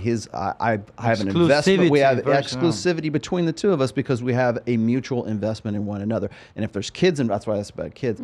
If there's children involved, then that jealousy becomes something even more than that. So like when I'm criticizing someone like Dr. Jeffrey Miller, for example, who is openly evangelizes about like polyamorous lifestyles and everything, his number one, I would say, concern is the jealousy factor that goes into that, because we have an experienced jealousy for a reason. It has a function for us because we don't, like men, don't want to get cuckolded. Yeah. Women don't want to have their investment in their long-term security investment in that man challenged, because that's why we get jealous for different reasons, right? If there's infidelity, it's like, did you fuck him? Where'd you fuck him at? Blah, blah, blah. For women, it's, do you love him? Or, am I going to lose out on my emotional investment in this situation right here? So my let's just say my concern in all this is the idea of conditioning ourselves to repress or press down that jealousy instinct, because it's clearly served the human race and that's why we don't repress it. millennia. Yeah, we don't repress it. We feel it. We voice it over. We say that we're feeling it, and it usually just goes away. And I gotta say, I don't try to promote poly or monogamy or. Usually people say it's not for everybody. No. It's for me, but it's not for everyone. Like substances. It's like heroin. Heroin's Like- fun, but it's not for everyone. No, Don't try heroin, kids. Don't try. Driving But is it's not super for fun. everyone. It's super fun. Yeah, vegan is not for everyone. Carnivore is not for everyone. A freedom of a freedom of ideas. They are like what Neil deGrasse Tyson says, an arena of ideas. Let's all compete, and let's be honest with our reality. There's the good and the bad, and with information, the next generation can make informed decisions. We all have different standards. We all dress the same, differently. We all differently listen to different music, different food. We all get down. Everybody gets down. Exactly. So it's about competing. I'm not trying to promote the orangutan way. This is just me. I was fucked up when I was a kid. This is my reality. Let me participate. I give in value to society. I have a wife. I pay my taxes. I do the best I can. Why do I pay my taxes? Exactly. So come on. Dr. Buss would say the way the blank slate model is evolution, or I'm sorry, is jealousy is a immaturity, is a function of immaturity, and Dr. Buss would say evolution is an evolutionary adaptation. I'm sorry, jealousy is an evolutionary adaptation. So that's essentially what it is. We didn't know that before, but later on, as we test through evolutionary means, or the 39, so basically this gentleman right here, he did a survey of 39 different cultures. Okay. Many of these cultures were like the Yanomamo tribe in South America, and different cultures that had no contact with the outside world whatsoever. So you can't say it's culture, right? And in all of these cultures, men were more interested in casual sex than women were. Women preferred men who were taller than them. Didn't have to be 6 feet tall, but had to be taller than them. Men were interested in women with signs of youth and facial symmetry at a 0.7 hip to waist ratio. Women were more interested in men that had a 1.165 shoulder to waist ratio. Okay. There were all these different things that were universal amongst all these different cultures, even though these cultures had no contact with each other other than the fact that they all had 23 chromosomes, right? It's health. And so what does that mean? That means that these are naturally selected for ideas, including jealousy. Jealousy was an adaptation that existed in all 39 of these cultures. There was a study one time where they were trying to say jealousy doesn't exist in these Native American cultures. Later on, when they tried to replicate it, of course they found that it was. It clearly was like jealousy. Like the majority of murder that happened during the last 3,000 years was men killing other men over women. So jealousy is a natural adaptation. And you guys, now here's the thing: what I just expressed is what is or what was. What you guys choose to do with that is your decision, which is what you're expressing right now. Yeah. It doesn't mean that you have to use this for good or bad or whatever method you guys want to use. I know some people. We had a girl in the show who's poly, and she talked about frequently she had better sex with her boyfriend when she saw her boyfriend with another girl. That made her more turned on, made her more jealous, and then the sex was better afterwards. If that's the tool you want to use it for, that's fine. But people can choose to use it in different ways. Yeah. It's interesting, bro. It's all about experimenting. I'm of the opinion that we human beings are innately promiscuous, and we are also innately monogamous. It can be both, right? Yeah. I'll talk to somebody like, say, Justin Waller's a good example of this, or even like you can say Andrew Tate and the Tate brothers. Like they have like one main girl, and it's like closed on her end and open on their end. Like so, there I guess that would be polyandrous or polygynous, right? Polygynous. So but the thing is they still want the main. They still want the home. You guys say, I want to come back to what's comfortable, right? And I think that we're trying to figure that out. I think sort of as like in this quote unquote sorry, Aaron Clary, post marriage society right now is we're trying to figure out, but we still have that want to have that home base. We still want the main. We still want somebody who's like going to be the mother of our children. Teammate. Yeah, you want someone to be there when you're down, and that's only going to give it to you, your person, and the other things are that's what I mean by like we're still innately promiscuous, but we're also innately monogamous, because if we weren't monogamous, we wouldn't be able to parentally invest in our children when we have the children. So there has to be some sort of drive for monogamy, and there's drive for sexual variety, so we can spread the seed. Right? Period. Let me ask you something. What if I'm in a relationship where I don't have sex with someone, but I'm invested romantically and I'm helping this person emotionally? So you mean no sex? No sex. So it's an emotional affair. Okay. Yeah. I mean, that's part of you see people in their 70s that do that. Exactly. Grandparents that are like that. Yeah, I mean, there's nothing wrong. It's just a different type of relationship. So and this is, I don't think I've ever said this on any podcast before. Like people ask me, like, what do you think about love, Rollo? And I'm not into classifying or like saying, oh, there's like, agape love or erotic love, or everybody wants to like have some sort of like variety of love. I don't really see it in those terms. I see there's just love, but there's different ways that I express it. So for example, it's like, I love Mike. I love my brother. I love my dog. I love my daughter. I love my wife, but I only have sex with my wife. That's what defines my relationship with my wife, but I still feel love for people that I am associated with or that I'm working with. So maybe that's more to your point. You heard it here first. I hate the word love, actually. I hate it and I love it. The way that I like, so when people say, oh, is your wife your best friend? No, she's not my best friend. Ned, my greyhound, is my best friend, but she is my wife, and that's a distinction and a definition that needs to be separate from other things because that's how I express my love. I like teammates. My wife. It's your main teammate. Exactly. Here's another way to express it. Love is undescribable, beautiful, this incredible attachment, and it's also a neurochemical reaction. Both things are true. We are incredible beings that have incredible capabilities to connect with one another and incredible spiritual connections, one person to another, and at the same time we're fucking meat robots that were created through natural selection that killed off the other 21 species of hominids that lived on this planet, and we live on a basic function of neurochemicals and fucking hormones. Both things are true. Yeah. Both things are true, and a lot of people have a hard time dealing with that. I'm going to leave one last question for you. I love this idea. Your definition of beauty was not physical attractiveness, but it was honesty. Yeah. Can you talk about that? Yes. I'm gonna say it like the most raw as possible. I remember connecting with attractive, very, very, very attractive people, attractive women, and they were liars maybe, and they became ugly to me. So the word ugly and beauty are just literally the opposite. So I started saying, if you're not honest, you're ugly. So beauty, I can tell you're attractive, your booty is beautiful, your face is gorgeous, or your booty is attractive, is fit, I don't know. But I'm trying to detach the label beauty. The beauty has nothing to do with physical appearance. And I started like at 15, I was saying, because I want to conquer women, I was saying, all women are beautiful, all women are beautiful. And then they started mistreating me, some of them. So I'm like, they cannot be beautiful if they mistreat me. So that's what I'm trying to say. I still, use the word beauty because it's part of the language and stuff, like the word love. Even though I don't believe in the word love a lot, it's just appreciation. I think we should remove from the modern language beauty from physical appearance. Well, I think honesty is something that you use for people to get to know you. So if you're not honest, I'm not going to be able to connect with you. I'm not going to be able to actually know you. How can you find someone beautiful? How can you fall in love with someone if you don't really know them? If they're lying to you, you don't really know who they are.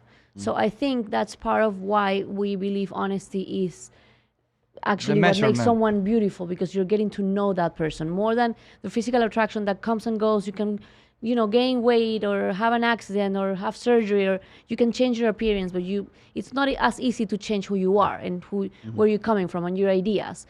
Obviously, you can evolve them, but your essence is what it's going to drive us to, or everyone actually, to fall in love with someone. What makes you authentic? Exactly. What is your authentic personality? Like, who are you for real? Like, what is your real persona as opposed to who you are like online?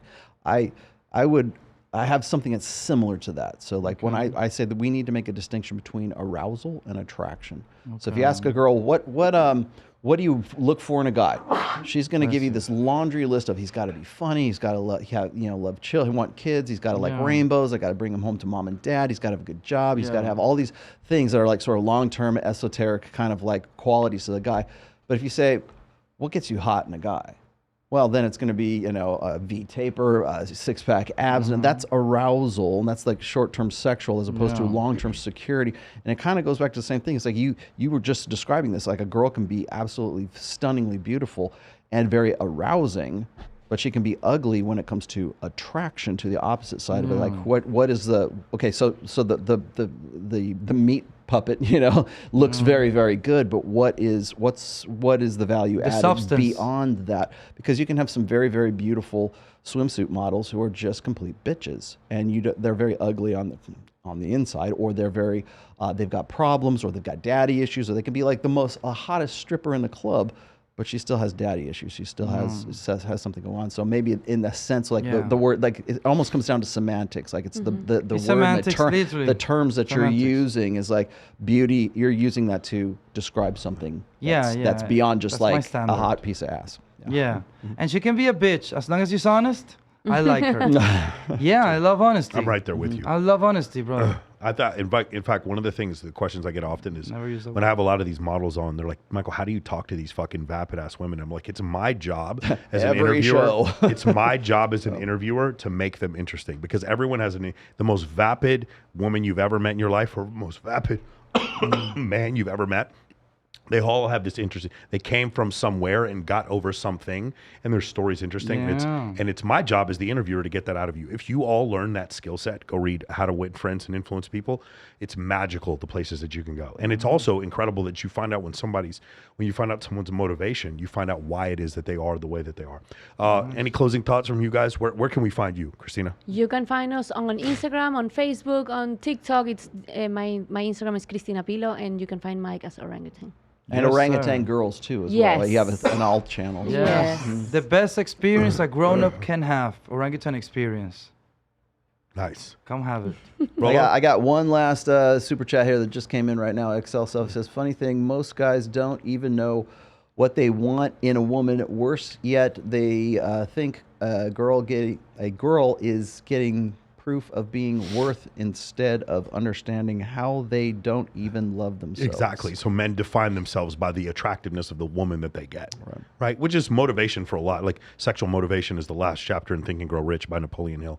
So yeah, it makes sense. Like I understand that, but like that is, you have to have some level of internal self-worth, or else you're always going to be seeking. I mean, it's like you can find like Lake Tahoe beautiful, a sunset beautiful. It doesn't give you a hard on, but it is beautiful. You can see art and say that's very, very beautiful.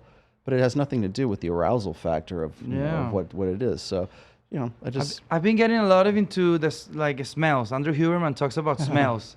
So if I smell someone and I can't connect, then I understand now I'm not made to mate with that person. That's interesting. So smells tell you a lot, and tell you a lot about health, which is that's beauty, health. Yeah, and everybody knows where to find me. I'm at The Rational Mail, therationalmail.com. You can find all my books on Amazon. Just look up The Rational Mail. And also, if you want to give me shit on Twitter, I am Rollo Tomassi at Rational Mail. All right, guys. Hey, check it out. Tomorrow, for those of you watching on the live stream, tomorrow night, we're going to do Access Vegas.